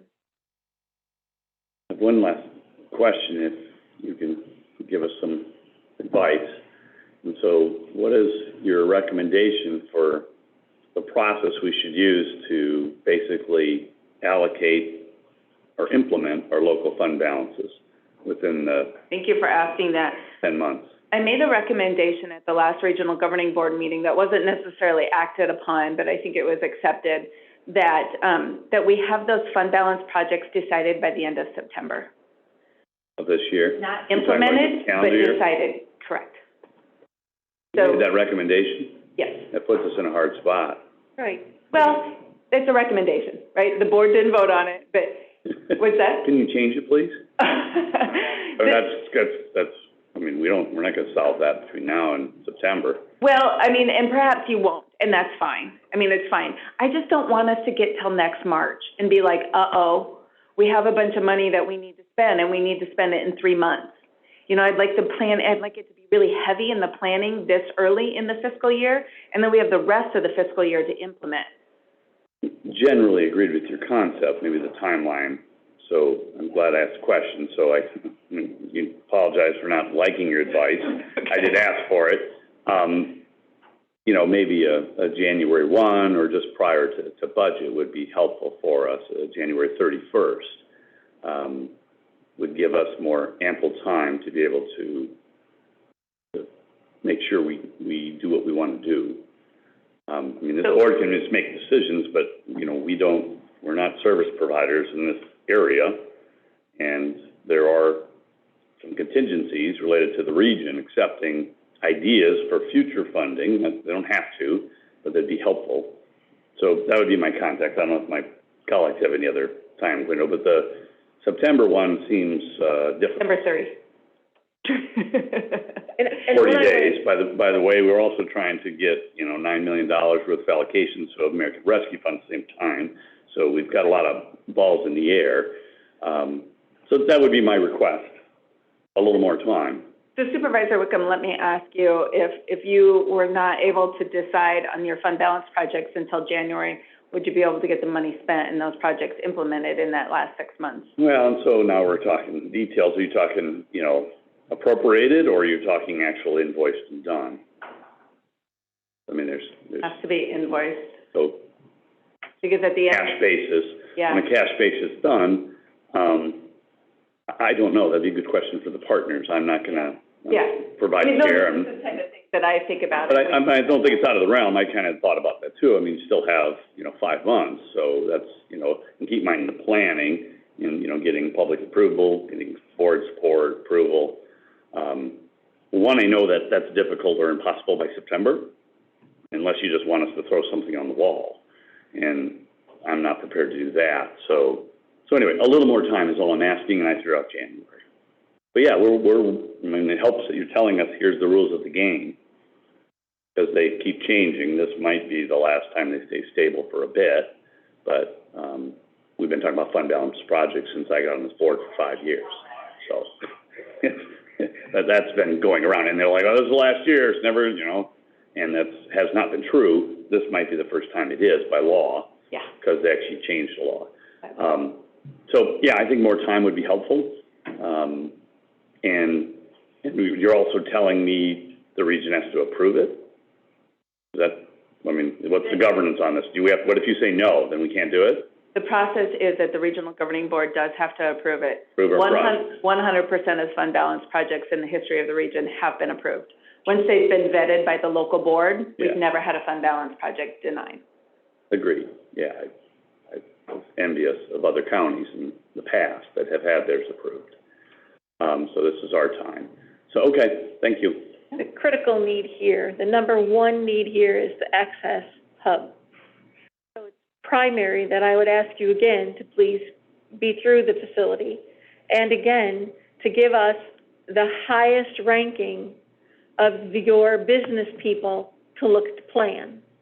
I will look at it when I have a plan. I have zero communication. And so right now, when you say by September and all we're doing is run round in a big circle, I need to know who's putting a stake in it somewhere to bring us the numbers that we need to move forward with. So I'm not sure that direction isn't in this room right now. Maybe that goes back to my advice. So you gave me advice on the time frame, okay?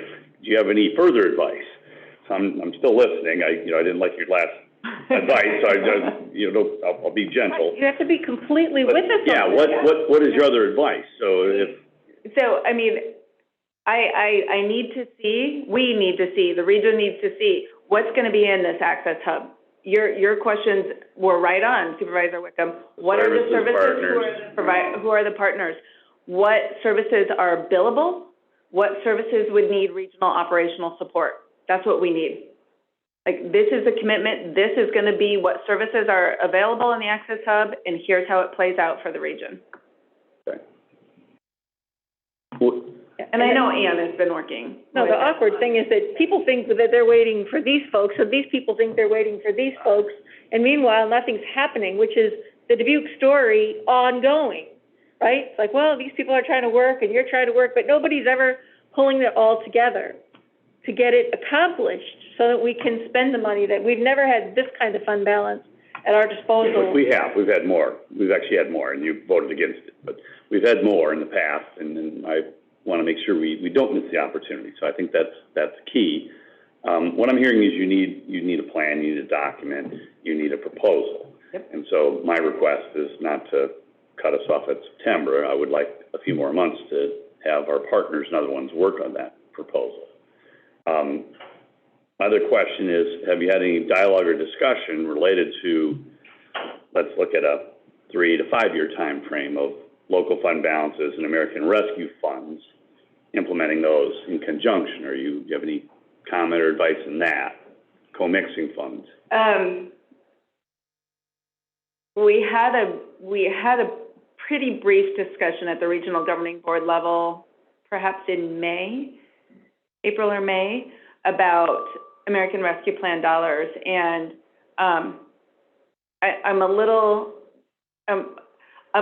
feeling a little bit like the use of American Rescue Plan Act dollars for MHD services could get in the way of that goal of the cohesive region. Because say, for example, one county says, we're going to spend 30% of our ARPA dollars on MHDS services, whatever, and another county says, we're going to spend 0, and another county says, well, we're going to spend 75%, and we have these projects that are popping up everywhere that perhaps aren't related to the region's strategic plan. So I've asked ISAC to give us some guidance on that if a county says we would like to use some of our ARPA dollars on MHDS services, do those have to be approved by the regional governing board too, like a fund balance project? And ISAC has not given me an answer on that yet. I've asked them for months, because then we could have some splintering of things happening and we wouldn't have. Like you're working through it. Yeah. So my recommendation is to be more open and more allowing of use of those funds, okay? If we don't have the use of that funds and we only have local fund balances, that's all we have. And then if we're begging for the region to support us in year 2, 3, 4, that's also not a good position to get good local services developed. So my recommendation to you as the director and back to the board would be to allow counties to use their rescue funds as the federal government dictates.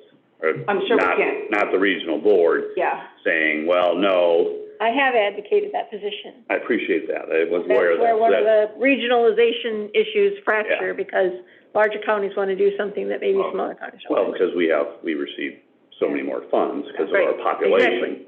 But hopefully they wouldn't see that would be hurting a small county in any way. We're just gonna use our federal, potentially, if the board would approve, use our federal funds on these types of local initiatives to support. Otherwise, I mean, so here's how this all goes bad. So this is what I would like to avoid. We have our local fund balances, but the region won't support us in future years, and you're also blocking our American Rescue funds. If that happens, we're sending the money back to the state. Right. Because it's a no-go. And nobody wants to do And that. so, set it up that we get region support, and in the gap, we get use, unrestricted, unhindered by the region of our American Rescue funds. That would be my request. You know, You support that position? That's what I've been asking as well. Thank you. a year and 5 months ago, the Regional Governing Board set that strategic plan, and I use that as my compass and my frame, right? And so as long as this is what we've identified as our priorities of what we want to accomplish in our region, and as long as projects align with those goals, then I support them. We are very, very clear in our strategic plan about access. That's one of our primary goals, is making sure that people have access to services. I understand your concern about what if we have to beg the region for support. You wouldn't have to, because it's in our strategic plan of this is the type of services we want to have. But what you're also saying is if it's not in your strategic plan, you may not support it. So, correct. Yeah, and that's not fun. So I say be more open. That's why I gave you a copy of the strategic plan. And that's why I'm saying be more open, okay?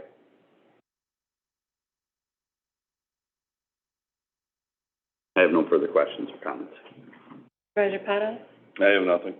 Hey, is there anything further you wish to bring to our attention? I don't think so. Thank you. You do wonderful work.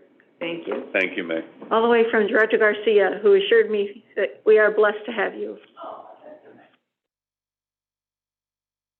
Next on the agenda, unless anyone wishes to take a short break, we have a brief presentation from Dr. Ann Cameron Williams. Probably I'm gonna ask for a break. I've been drinking a lot of water. A motion to recess until, Take 5 minutes. 5 minutes. I will second. Motion is second to recess for 5 minutes. We'll be back here at 11:35. All right, thank you. All in favor, say aye. Aye.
Good morning, Dr. Ann Cameron Williams.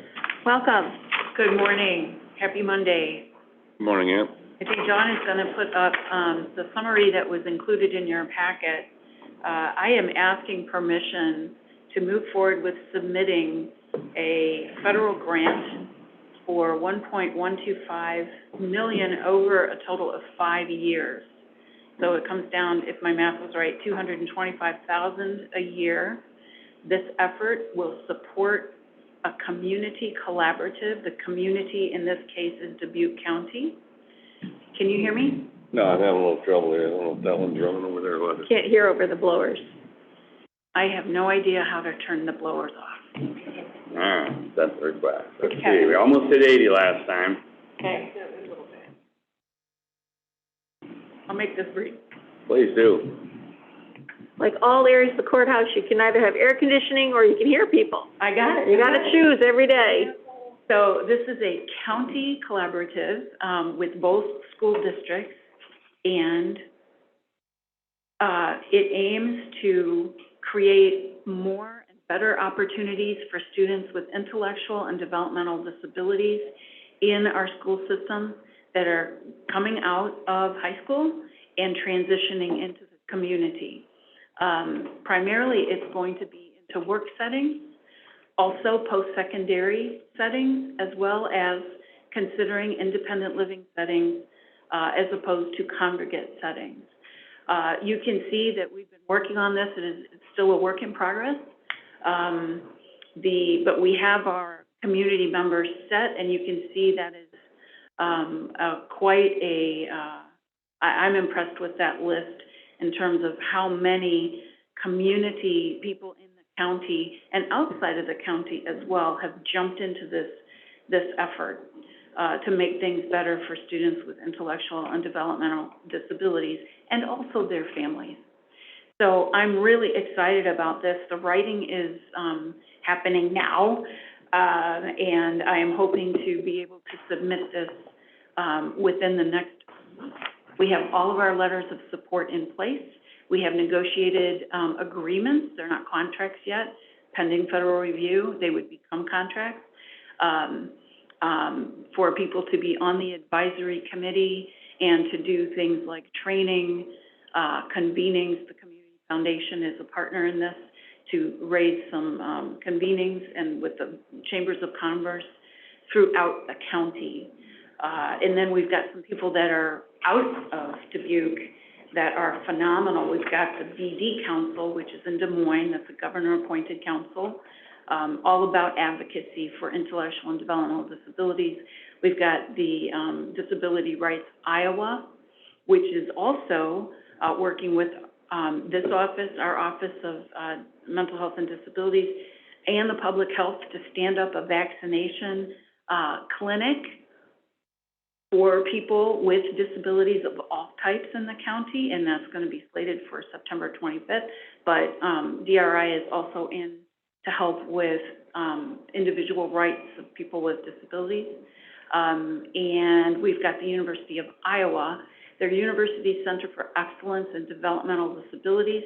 There's at least one in every state, and they're on actually to provide more support, research to practice, and training. So the first year through the 5 years is kind of a broad stroke approach. It's a collaborative agreement, which means if we are successful, if we are selected as one of 8 awards that the feds are giving, then we will become a spotlight of the country, one of 8, in terms of doing something a little bit better, a little bit out of the box, but also working with the cultural grounding of Dubuque County. And that's all being written about right now. So I ask your permission to be able to submit this. It's an online application, so there is no signature that is required from a board or supervisor. I have alerted and spoken with Stella and also Kevin. I don't know if I talked to you, might have been somewhere else, but I'm talking to you now, so that we're working within the way the county needs to work for a federal submission application. Any questions? Have you also worked at, is Ed Raber looped in on this at all, Ann? You know, he has not been, and I was hoping to see him today so that I could, talk to him about this in detail. This is the first detail that I've been able to present. He's working on the federal contracts, and I know you have experience, but it might be helpful if. I will loop him in. I will loop him in. A big thank you to all of these organizations that I've met with, and they just want to help. Thank you for bringing this to us, and I would fully support the application. Thank you. Definitely support it. Thank you. All right, good to go. Thanks so much. Thank you very, very much. Thank you, Ann. Good job.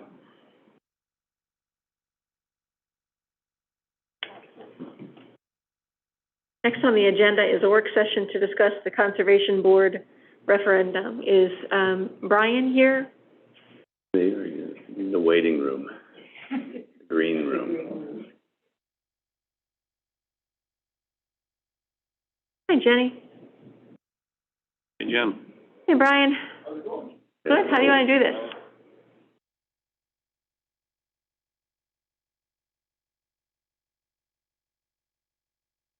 Well, it's a discussion, so I don't, are there folks here that are in the conversation? Supervisor Wickham, how did you want to have this go? I would love to give the public an opportunity to speak, give a few questions and that, and then I certainly would like to have our deputy elections auditor, along with the auditor, comment on kind of the email they sent related to timeframes and dollar amounts for elections. So those would be my two items to accomplish today. I have no issue with it, however you want to handle it. Chair? Brian, do you want to just begin, maybe just hit the highlights of the meeting we had with Farm Bureau? Yeah. So everybody kind of knows where that is and what your general takeaways were from So that. last Wednesday evening, we were invited out to the Farm Bureau office in Piasta and spoke to them about, potential projects if this bond referendum moved forward. And we had some examples that is the same as what we presented here at the Board of Supervisors meeting. So we had some really positive comments. In general, I thought it went pretty well. And they asked us to get some specifics so that they could inform people. They wanted us to look at a 300-acre farm, assume that's the county average to use for purposes of, I think they wanted some specifics like, if you own this, this is what your tax would be. So how does this break down in terms of that? And 300 acres was used as the number that they'd like to see us use. We'll be working on that to get that answer to them. Mm-hmm. Generally, I think it was about a 1.5% increase in the on your property tax bill is what it would mean to the taxpayers. They were just generally asking for much more information. That was, I think, kind of the takeaway as well, that the need for people to be educated so that they could make a decision for the referendum vote. Yeah, and there were some comments too that they wanted a lot more public outreach. Oh, yeah. I think that would be coming. Yeah.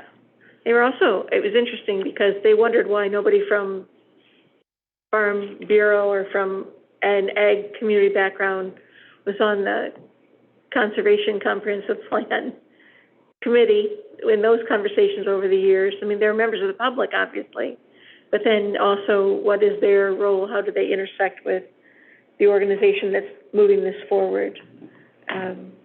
There were quite a few soil and water district commissioners who are also farmers and probably members of that organization that were actively involved in our strategic plan. As well as one of our board members is a farmer. Yeah. It was on the steering committee.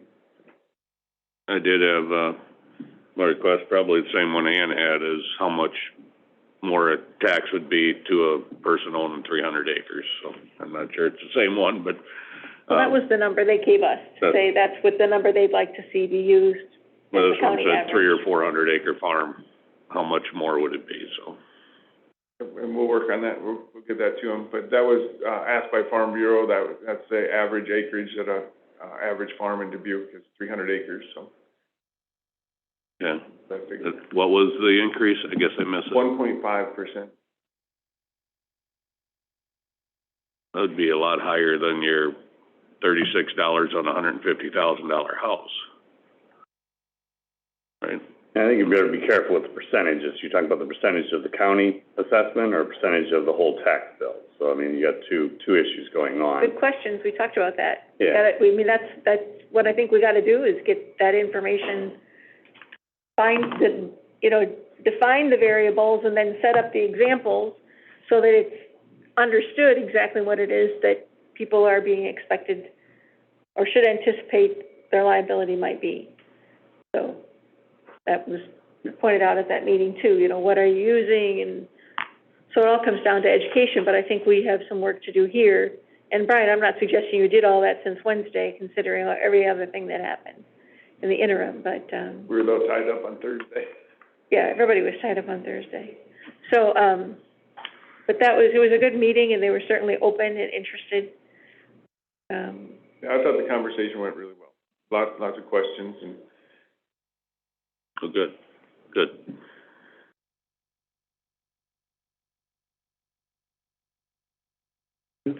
You heard my request. I'd like to hear from the public, and then I would like to hear from our deputy auditor. Go ahead. Would you like me to run the meeting of this section? I'm I'm asking. Would you like me to? Is that a yes? I'm trying to have you. Members of the what public. is- So my request was Right. for members of the public to speak if they want to speak. Sure, And go then ahead. deputy auditor. Not a public hearing, but please, if you have something and you're somehow connected to the discussion concerning this, that would be great. Hi, most of you know who I am. I'm Paul Uzel. I'm a retired Presbyterian pastor, but more important for the purposes of this discussion, I'm the chairperson, the current chairperson of the Dubuque Interfaith Green Coalition. The Green Coalition is the first county chapter in the state of Iowa of the Iowa Interfaith Power and Light, which in turn is a state part of Interfaith Power and Light National. Now, Interfaith Power and Light is not a producer of power and light. It's a producer of energy to try to move us forward into the 21st century with regards to, and the 22nd century for that matter, of having a climate. You are aware of the fires that are going on and the statements that indeed there is this thing called climate change. There is. Interfaith Green Coalition is a coalition of congregations. Right now we have about 5 active and about 7 or so that are inactive, but we need to get them activated. COVID hasn't been real kind to us. We've managed to survive it with Zoom, but we are in the process of rebuilding post-COVID. But on behalf of Interfaith Power and Light and the state, I would very much concur that this proposal that is being brought by the Conservation Board is something that we should absolutely support. The figure was mentioned, $3 a month.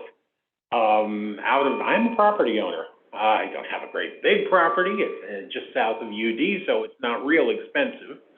But I would gladly pay that much to see the county be a leader. There are, what was it, Brian, 4 other counties that are doing this now? Yeah, 4 or 5. The $40 million that was discussed is the minimum. I understand Polk County is looking at moving their commitment from 60 to 65, if I'm not mistaken, million. So this is kind of a way for us to get out in front and make not only Dubuque, but Dubuque County a leader in terms of addressing climate change.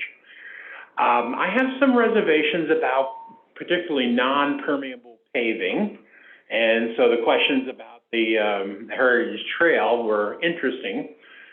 Getting more people out into the community, out into the parks. Just this past week, I took my grandsons out to Whitewater Canyon, which I didn't realize was as developed as it was. It's beautiful. I love it. I'm looking forward to getting out there and losing weight, walking around. I think in terms of the faith community, I can say that this is enough that this was unanimously adopted by DIGC, D-I-G-C, as something that we want to be co-signers on. And on behalf of the faith community in which I'm in touch, it's practically unanimous support. We want to see this project happen, not only for the climate, but to put Dubuque out in front. Kind of catching up with the city, because the city's been working on sustainability for a long time, and this is a sustainability project. We want to sustain our climate for the next generation, not only my grandsons, but my great-grandsons. So, and daughters too, for that matter. Any questions of me? Thank you, Paul. Thanks, Paul. Thank you.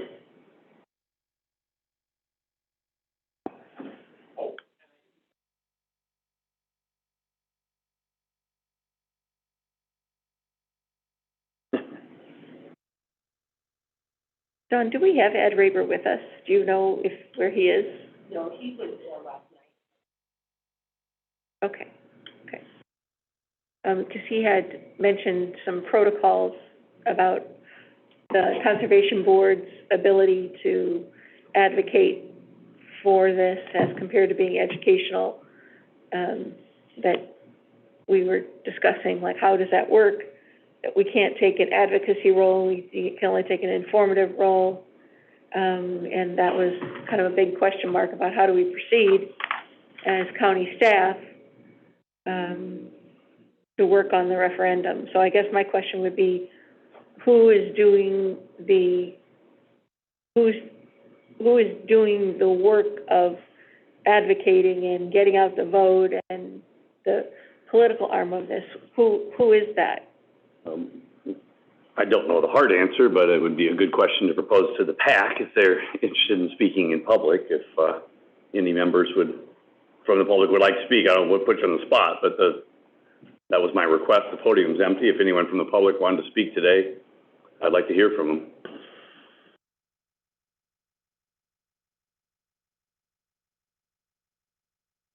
Hi, my name is Art Roach. I'm the chair of the PAC that was just referred to, the Water and Land Legacy Coalition. And we were formed specifically to support a bond referendum when and if it comes to pass. So we are the group that probably would be relied upon by the County Conservation Board and by the Board of Supervisors to promote this issue when it comes to the ballot. If that's the question you have, that's the answer. And what are you proposing to do? Can you inform us about what your role is and what your goals are and how you're going to go about that, about achieving those goals? Aren't prepared to discuss that yet because we're still waiting for the process to move forward. So we are not prepared. We are not well prepared for November 2nd ballot process. You are well prepared for November? Sorry, to be clear, we don't believe we are well prepared for a November 2nd ballot on this issue. So you're looking at next November then, or? We are looking at whatever date you're looking at. You're waiting for our lead, is that a fair way to say it? That's a fair way to say it. Okay, yeah, good enough. Okay. Well, you need the county attorney. How can this isn't our lead.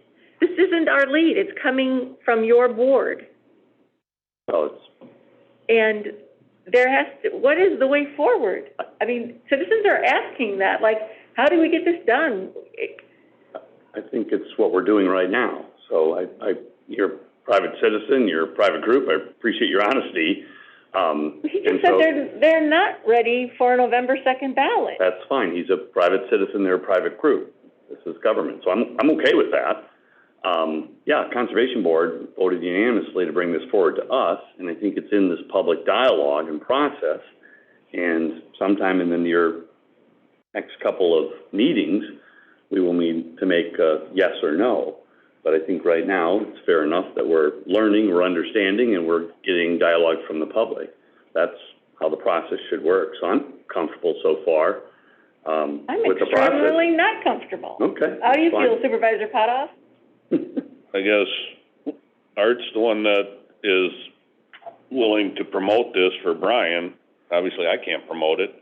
And if he's not gonna be ready for a November election, I guess that's the choice you have to make if you want us to go through. I'll be honest with you. I mean, this isn't an issue of I can sit here and say, no, this ain't going forward.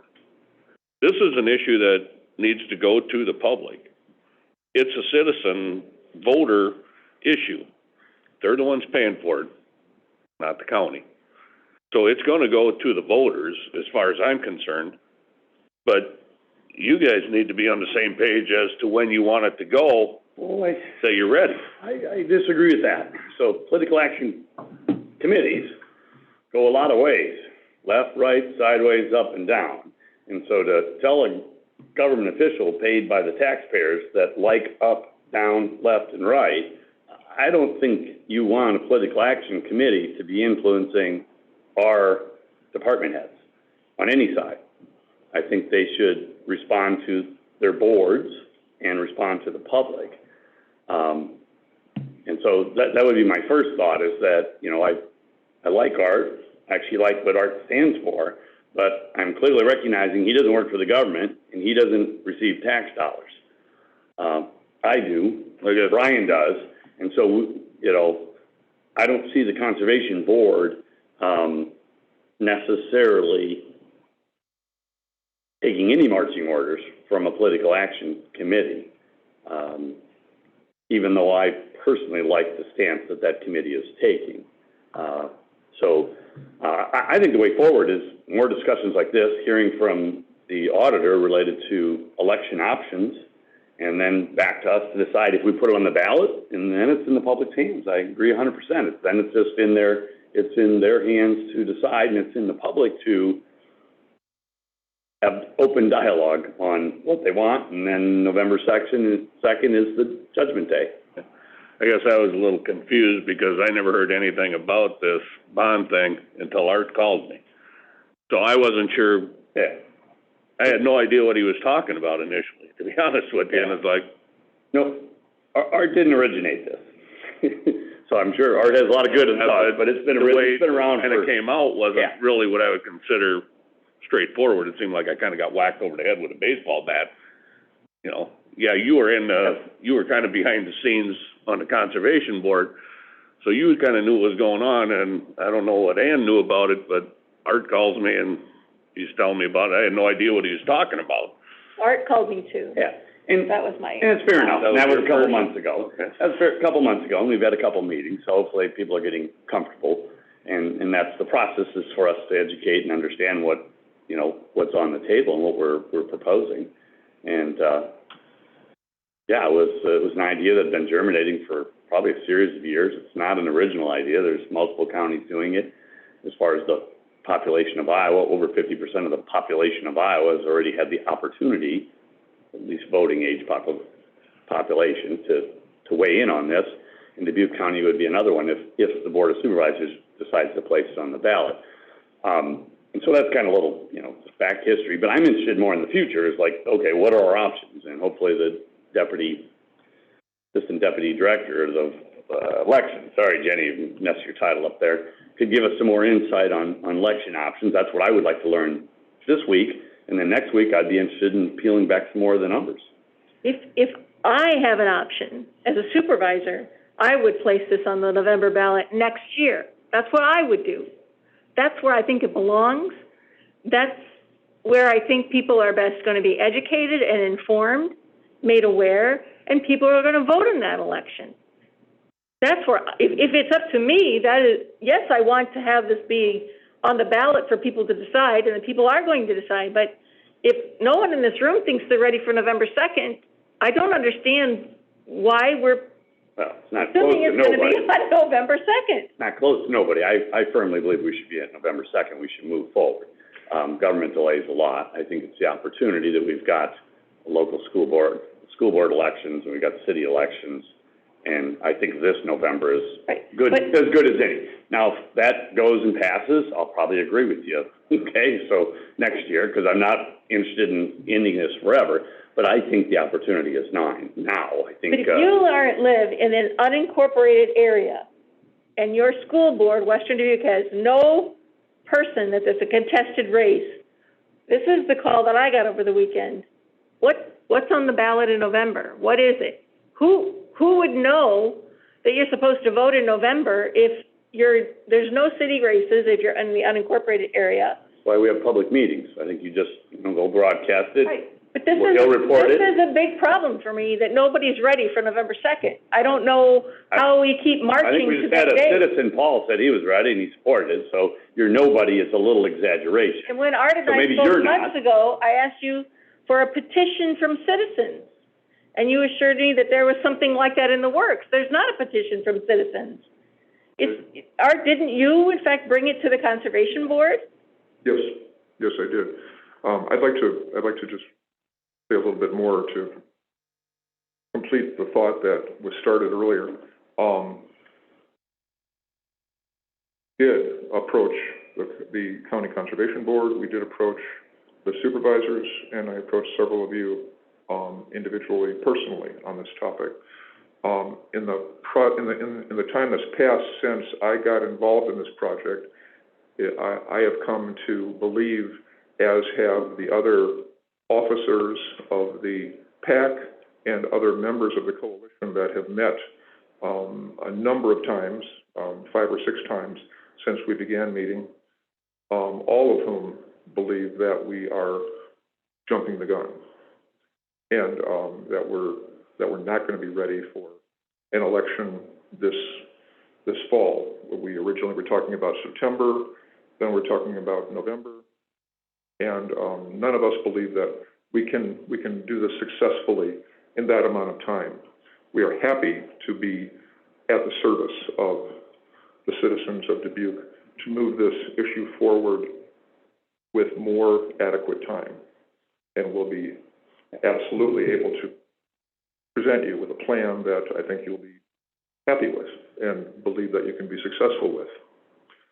There are problems with going with a later election date that have been, mentioned numerous times in this room, but there are also problems with going with a date that we're not ready for. Yeah, I think it's fair enough. I think we just might not lose the fact that the Board of Supervisors appointed Conservation Board. It's a state-required board, correct? And they created and passed this resolution 5-0. That's why it's in front of us. And so Art's group, talked to Art numerous times, I like what this group's doing, like Art, generally I like the things he believes in conservation. The Conservation Board said move forward with this. I would be cautious to take one path, whether it's left, right, sideways, or up or down, to determine if this should go to the voters. That's not how it should work. It should be the process of democracy in a republic. We're voted, we appointed all these people, our previous boards did, they brought this to us. Now it's up to us to decide with information. And Mr. Roach is one person at the podium, fair enough. Mr. Uzel was another one, and we've had others at the podium we need to listen to. And then I'd also be interested in listening to our elections people to give us more guidance. And next week, maybe our financial people, our budget people, and or the auditor related to future tax assessments. I've done my own calculations. I have a nice spreadsheet, so I feel comfortable, but I'd like to have others present their ideas. So that's what I'm interested in there. And so, I don't know if there's any more members of the public that want to speak. I'd like to give them the opportunity. And then I would like to move to the elections people for their insight. I would like anyone who can give us guidance on the November 2nd date, because as you put that up and hold that around, I've spoken to members on that board as well who also have similar reservations about whether or not they can be ready for November 2nd. We'll bring this up again.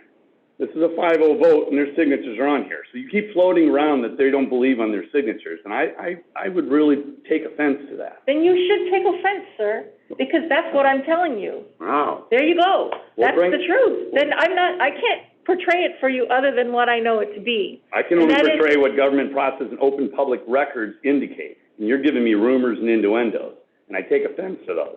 That's fine then that's where This is a resolution that was signed, and you throw that. So either way. I understand. Paul, I appreciate your 2 cents, but I would like to get to Jenny. Yeah, I would too, but I wanted to say. Excuse me, Paul, just a minute. Supervisor Pada. I understand what you're saying, Jay. The Conservation Board passed this. I think, like I said, I will vote for it. I just want Brian to be comfortable with, you only got 2 months to get this ready for the public. Do you think you have enough time to swing 60% of the population or 60% of the vote in your favor? Or do you think it would be better to wait? That's a loaded question. I don't think that's his job. You can ask the question, Brian. You can answer it. Go ahead. It's Brian's referendum, isn't it? No, it's the public's. It's the Conservation Commission, which you're on the board. So you might be a little biased there, Jay. I want to know if Brian thinks there's enough time to get this out to the public and answer the questions before the vote. Art doesn't think there is. I know he's a private citizen. But I'm just saying, Brian's got to know what he wants to do here. Probably a good idea, yeah. Everyone can hear you. Yep. So, the Conservation Board did vote 5-0 to move this resolution forward. I will do everything in my power to get us ready. If the November 2nd date is chosen, I think it would mean a ton to the department and to the public, to be able to provide this, and the upgrades that would be made possible through this for the public and for our visitors and for the health and general well-being of our citizens. But that's why I brought Caitlin, our outreach coordinator, today to help me put together some of the documents that we would need moving forward. But I will do everything in my power if you choose to go with November 2nd to get the information out to the public. There's a lot of heavy lifting that needs to be done. That's why I'm here. Right, and I understand that. Your job is persuading the public that they should vote yes for this, and it should be 60%? My job is to inform the public as to this being on the ballot and to what it would mean to the public if we were to receive this funding. So agreed, but you're not telling people to vote yes. No. Correct. No. So you're providing information. Yes. Okay, and that's kind of what I was talking about, Supervisor Potter. Make sure that you mentioned to get 60% approval. I don't see that his job. 60%. Well, it is, but I don't see that his job. His job is not to try to get 60% approval. I think his job is to present to the public, here's the opportunity. And the public then gets to make those decisions. And there'll be PACs, political action committees, that will say yes, that will say no, and there'll be groups, whether it's the chamber, whether it's Paul's group, that will weigh in yes or no. Right. There might be some that say they can't get it done in that short amount of time that you just heard. I'm not ready to do this for November 2nd. I'm not. I will not be in favor of this. All of these projects are needed. November 2nd is not my date. That might be the conservation vote on the date that they took that vote, but I know I am not alone, and I don't think that November 2nd is the best way to be transparent with the public about what we're trying to do here and what we want them to vote for. Fair enough. So it's good to know where people stand. So I would still be interested in hearing our Deputy of Elections.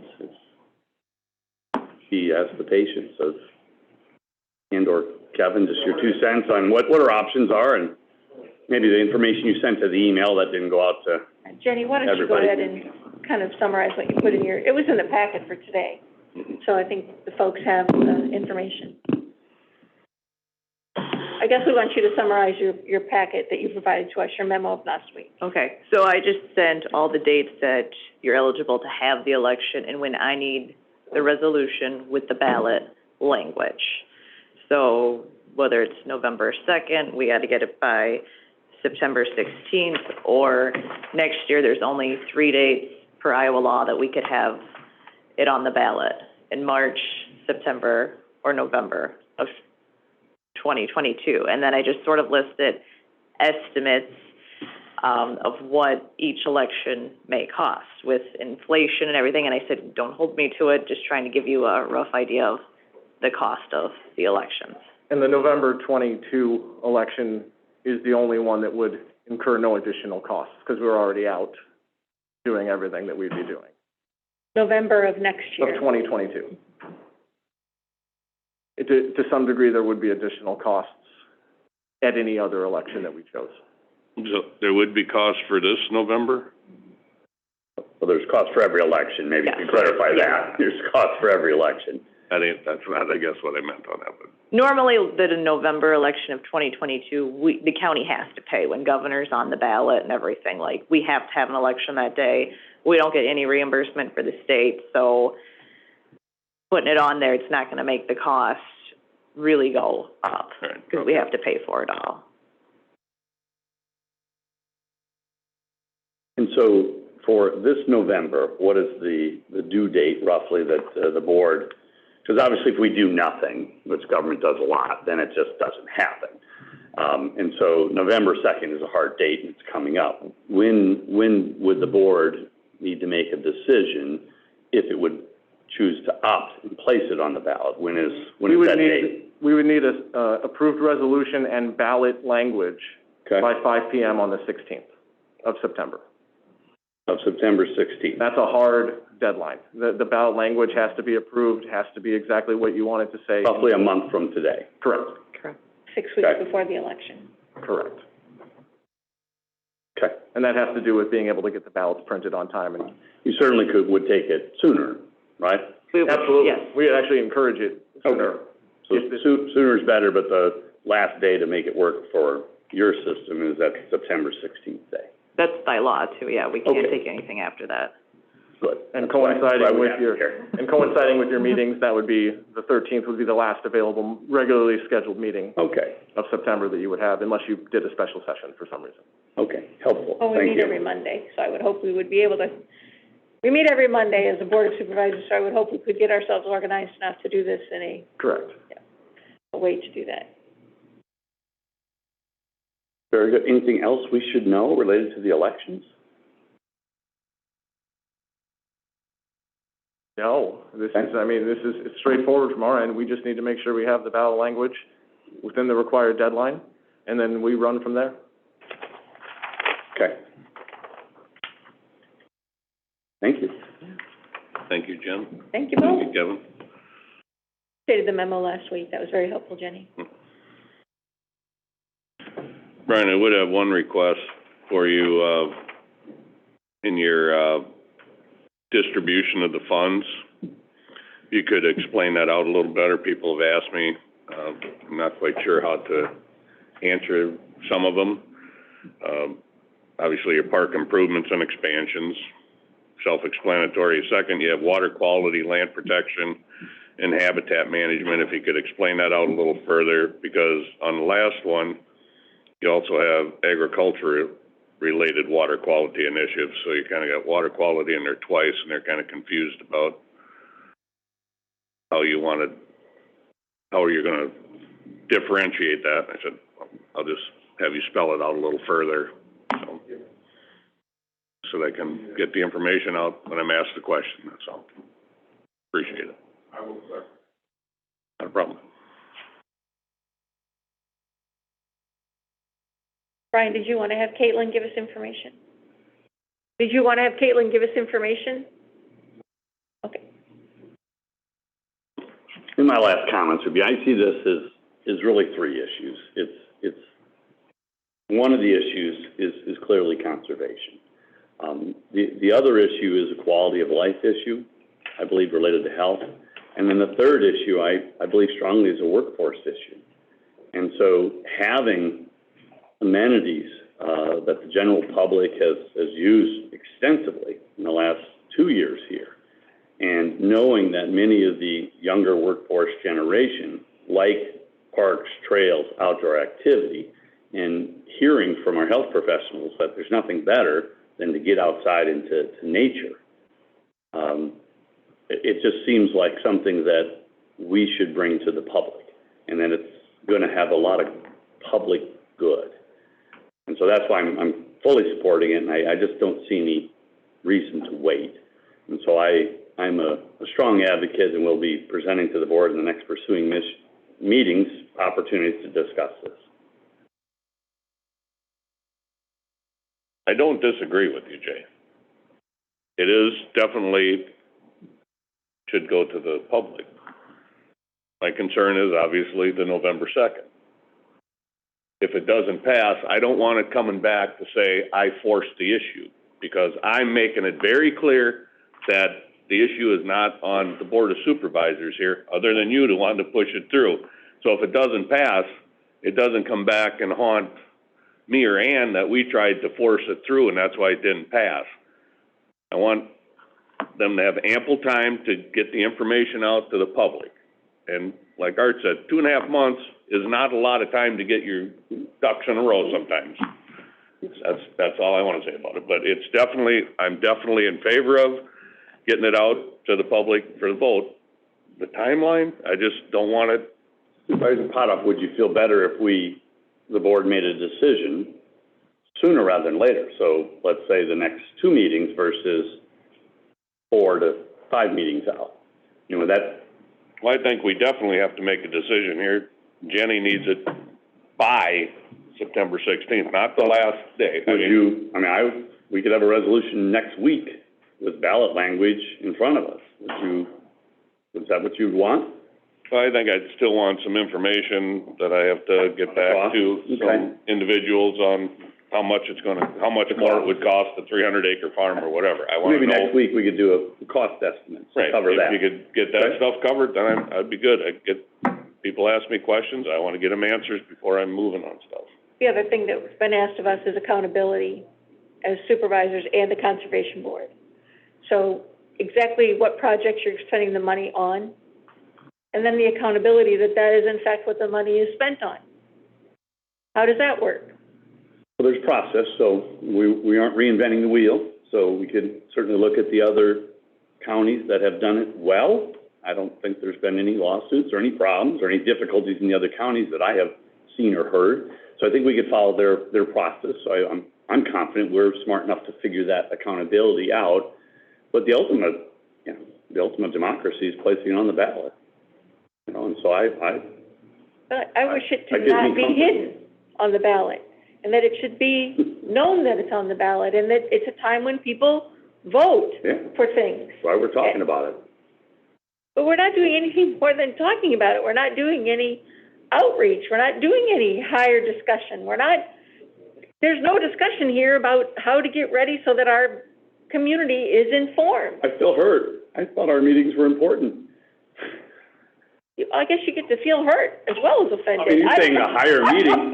What's a higher meeting than the Board of Supervisors meeting? I guess, you know. We have Ben here, obviously. I'm sure it will make the TH about this. But people don't get the TH, right? They don't know. I mean, people seriously don't know. Maybe the news media will pick up on it.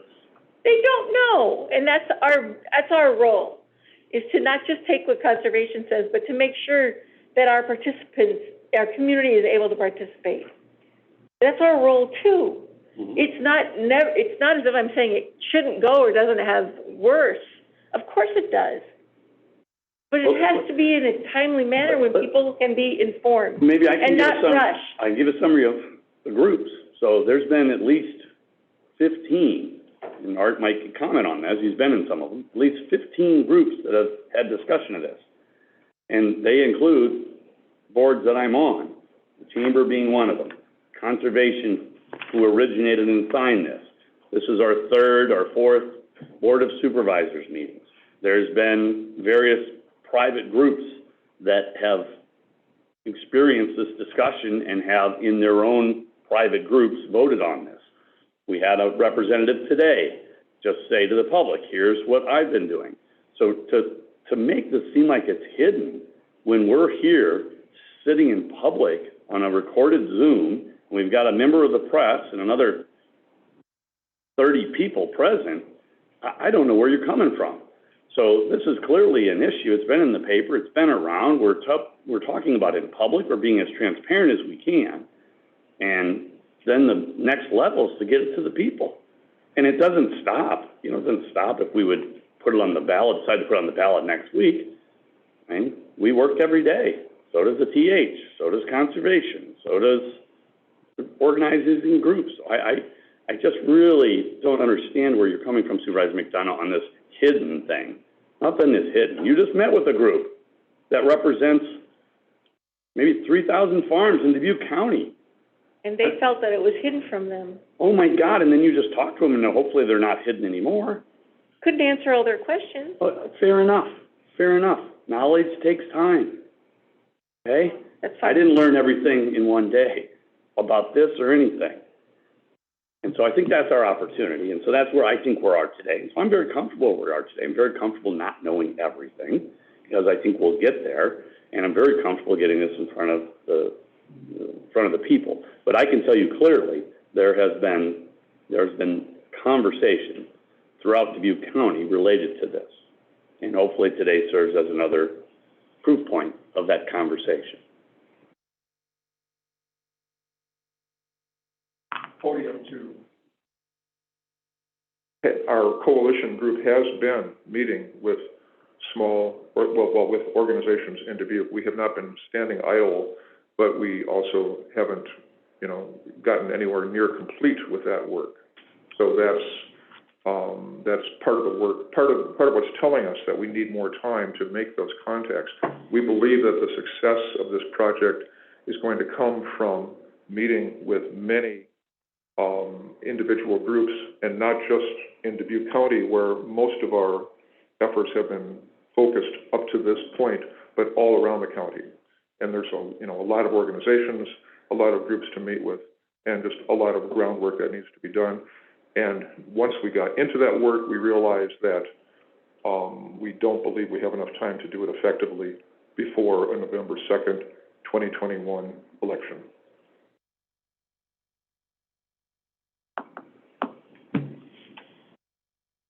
I'm good for today. Unless some member of the public wants to make more comments, I'm fine. I have nothing. I made my point clear, I believe anyway. Jenny, Kevin, thank you. Yeah. Thank you, Kevin. Thanks for coming. This is the opportunity to share any information we wish to about boards and commissions' work. Nothing to report. I was on the Board of Health meeting, obviously, that didn't go very well. Soil and Water meeting Monday night. I covered the DMAP Did for they you. talk about the referendum at the Soil and Water Commission meeting? Talk about what? The referendum? No. There's discussion over the watersheds, and one member wanted to move forward with some issues. Told him with the JEO contract and being finalized that I don't think they really wanted to move forward with any of that stuff, that they should probably wait until the contracts are signed and be a partner with them and work. So I think we got that straightened out.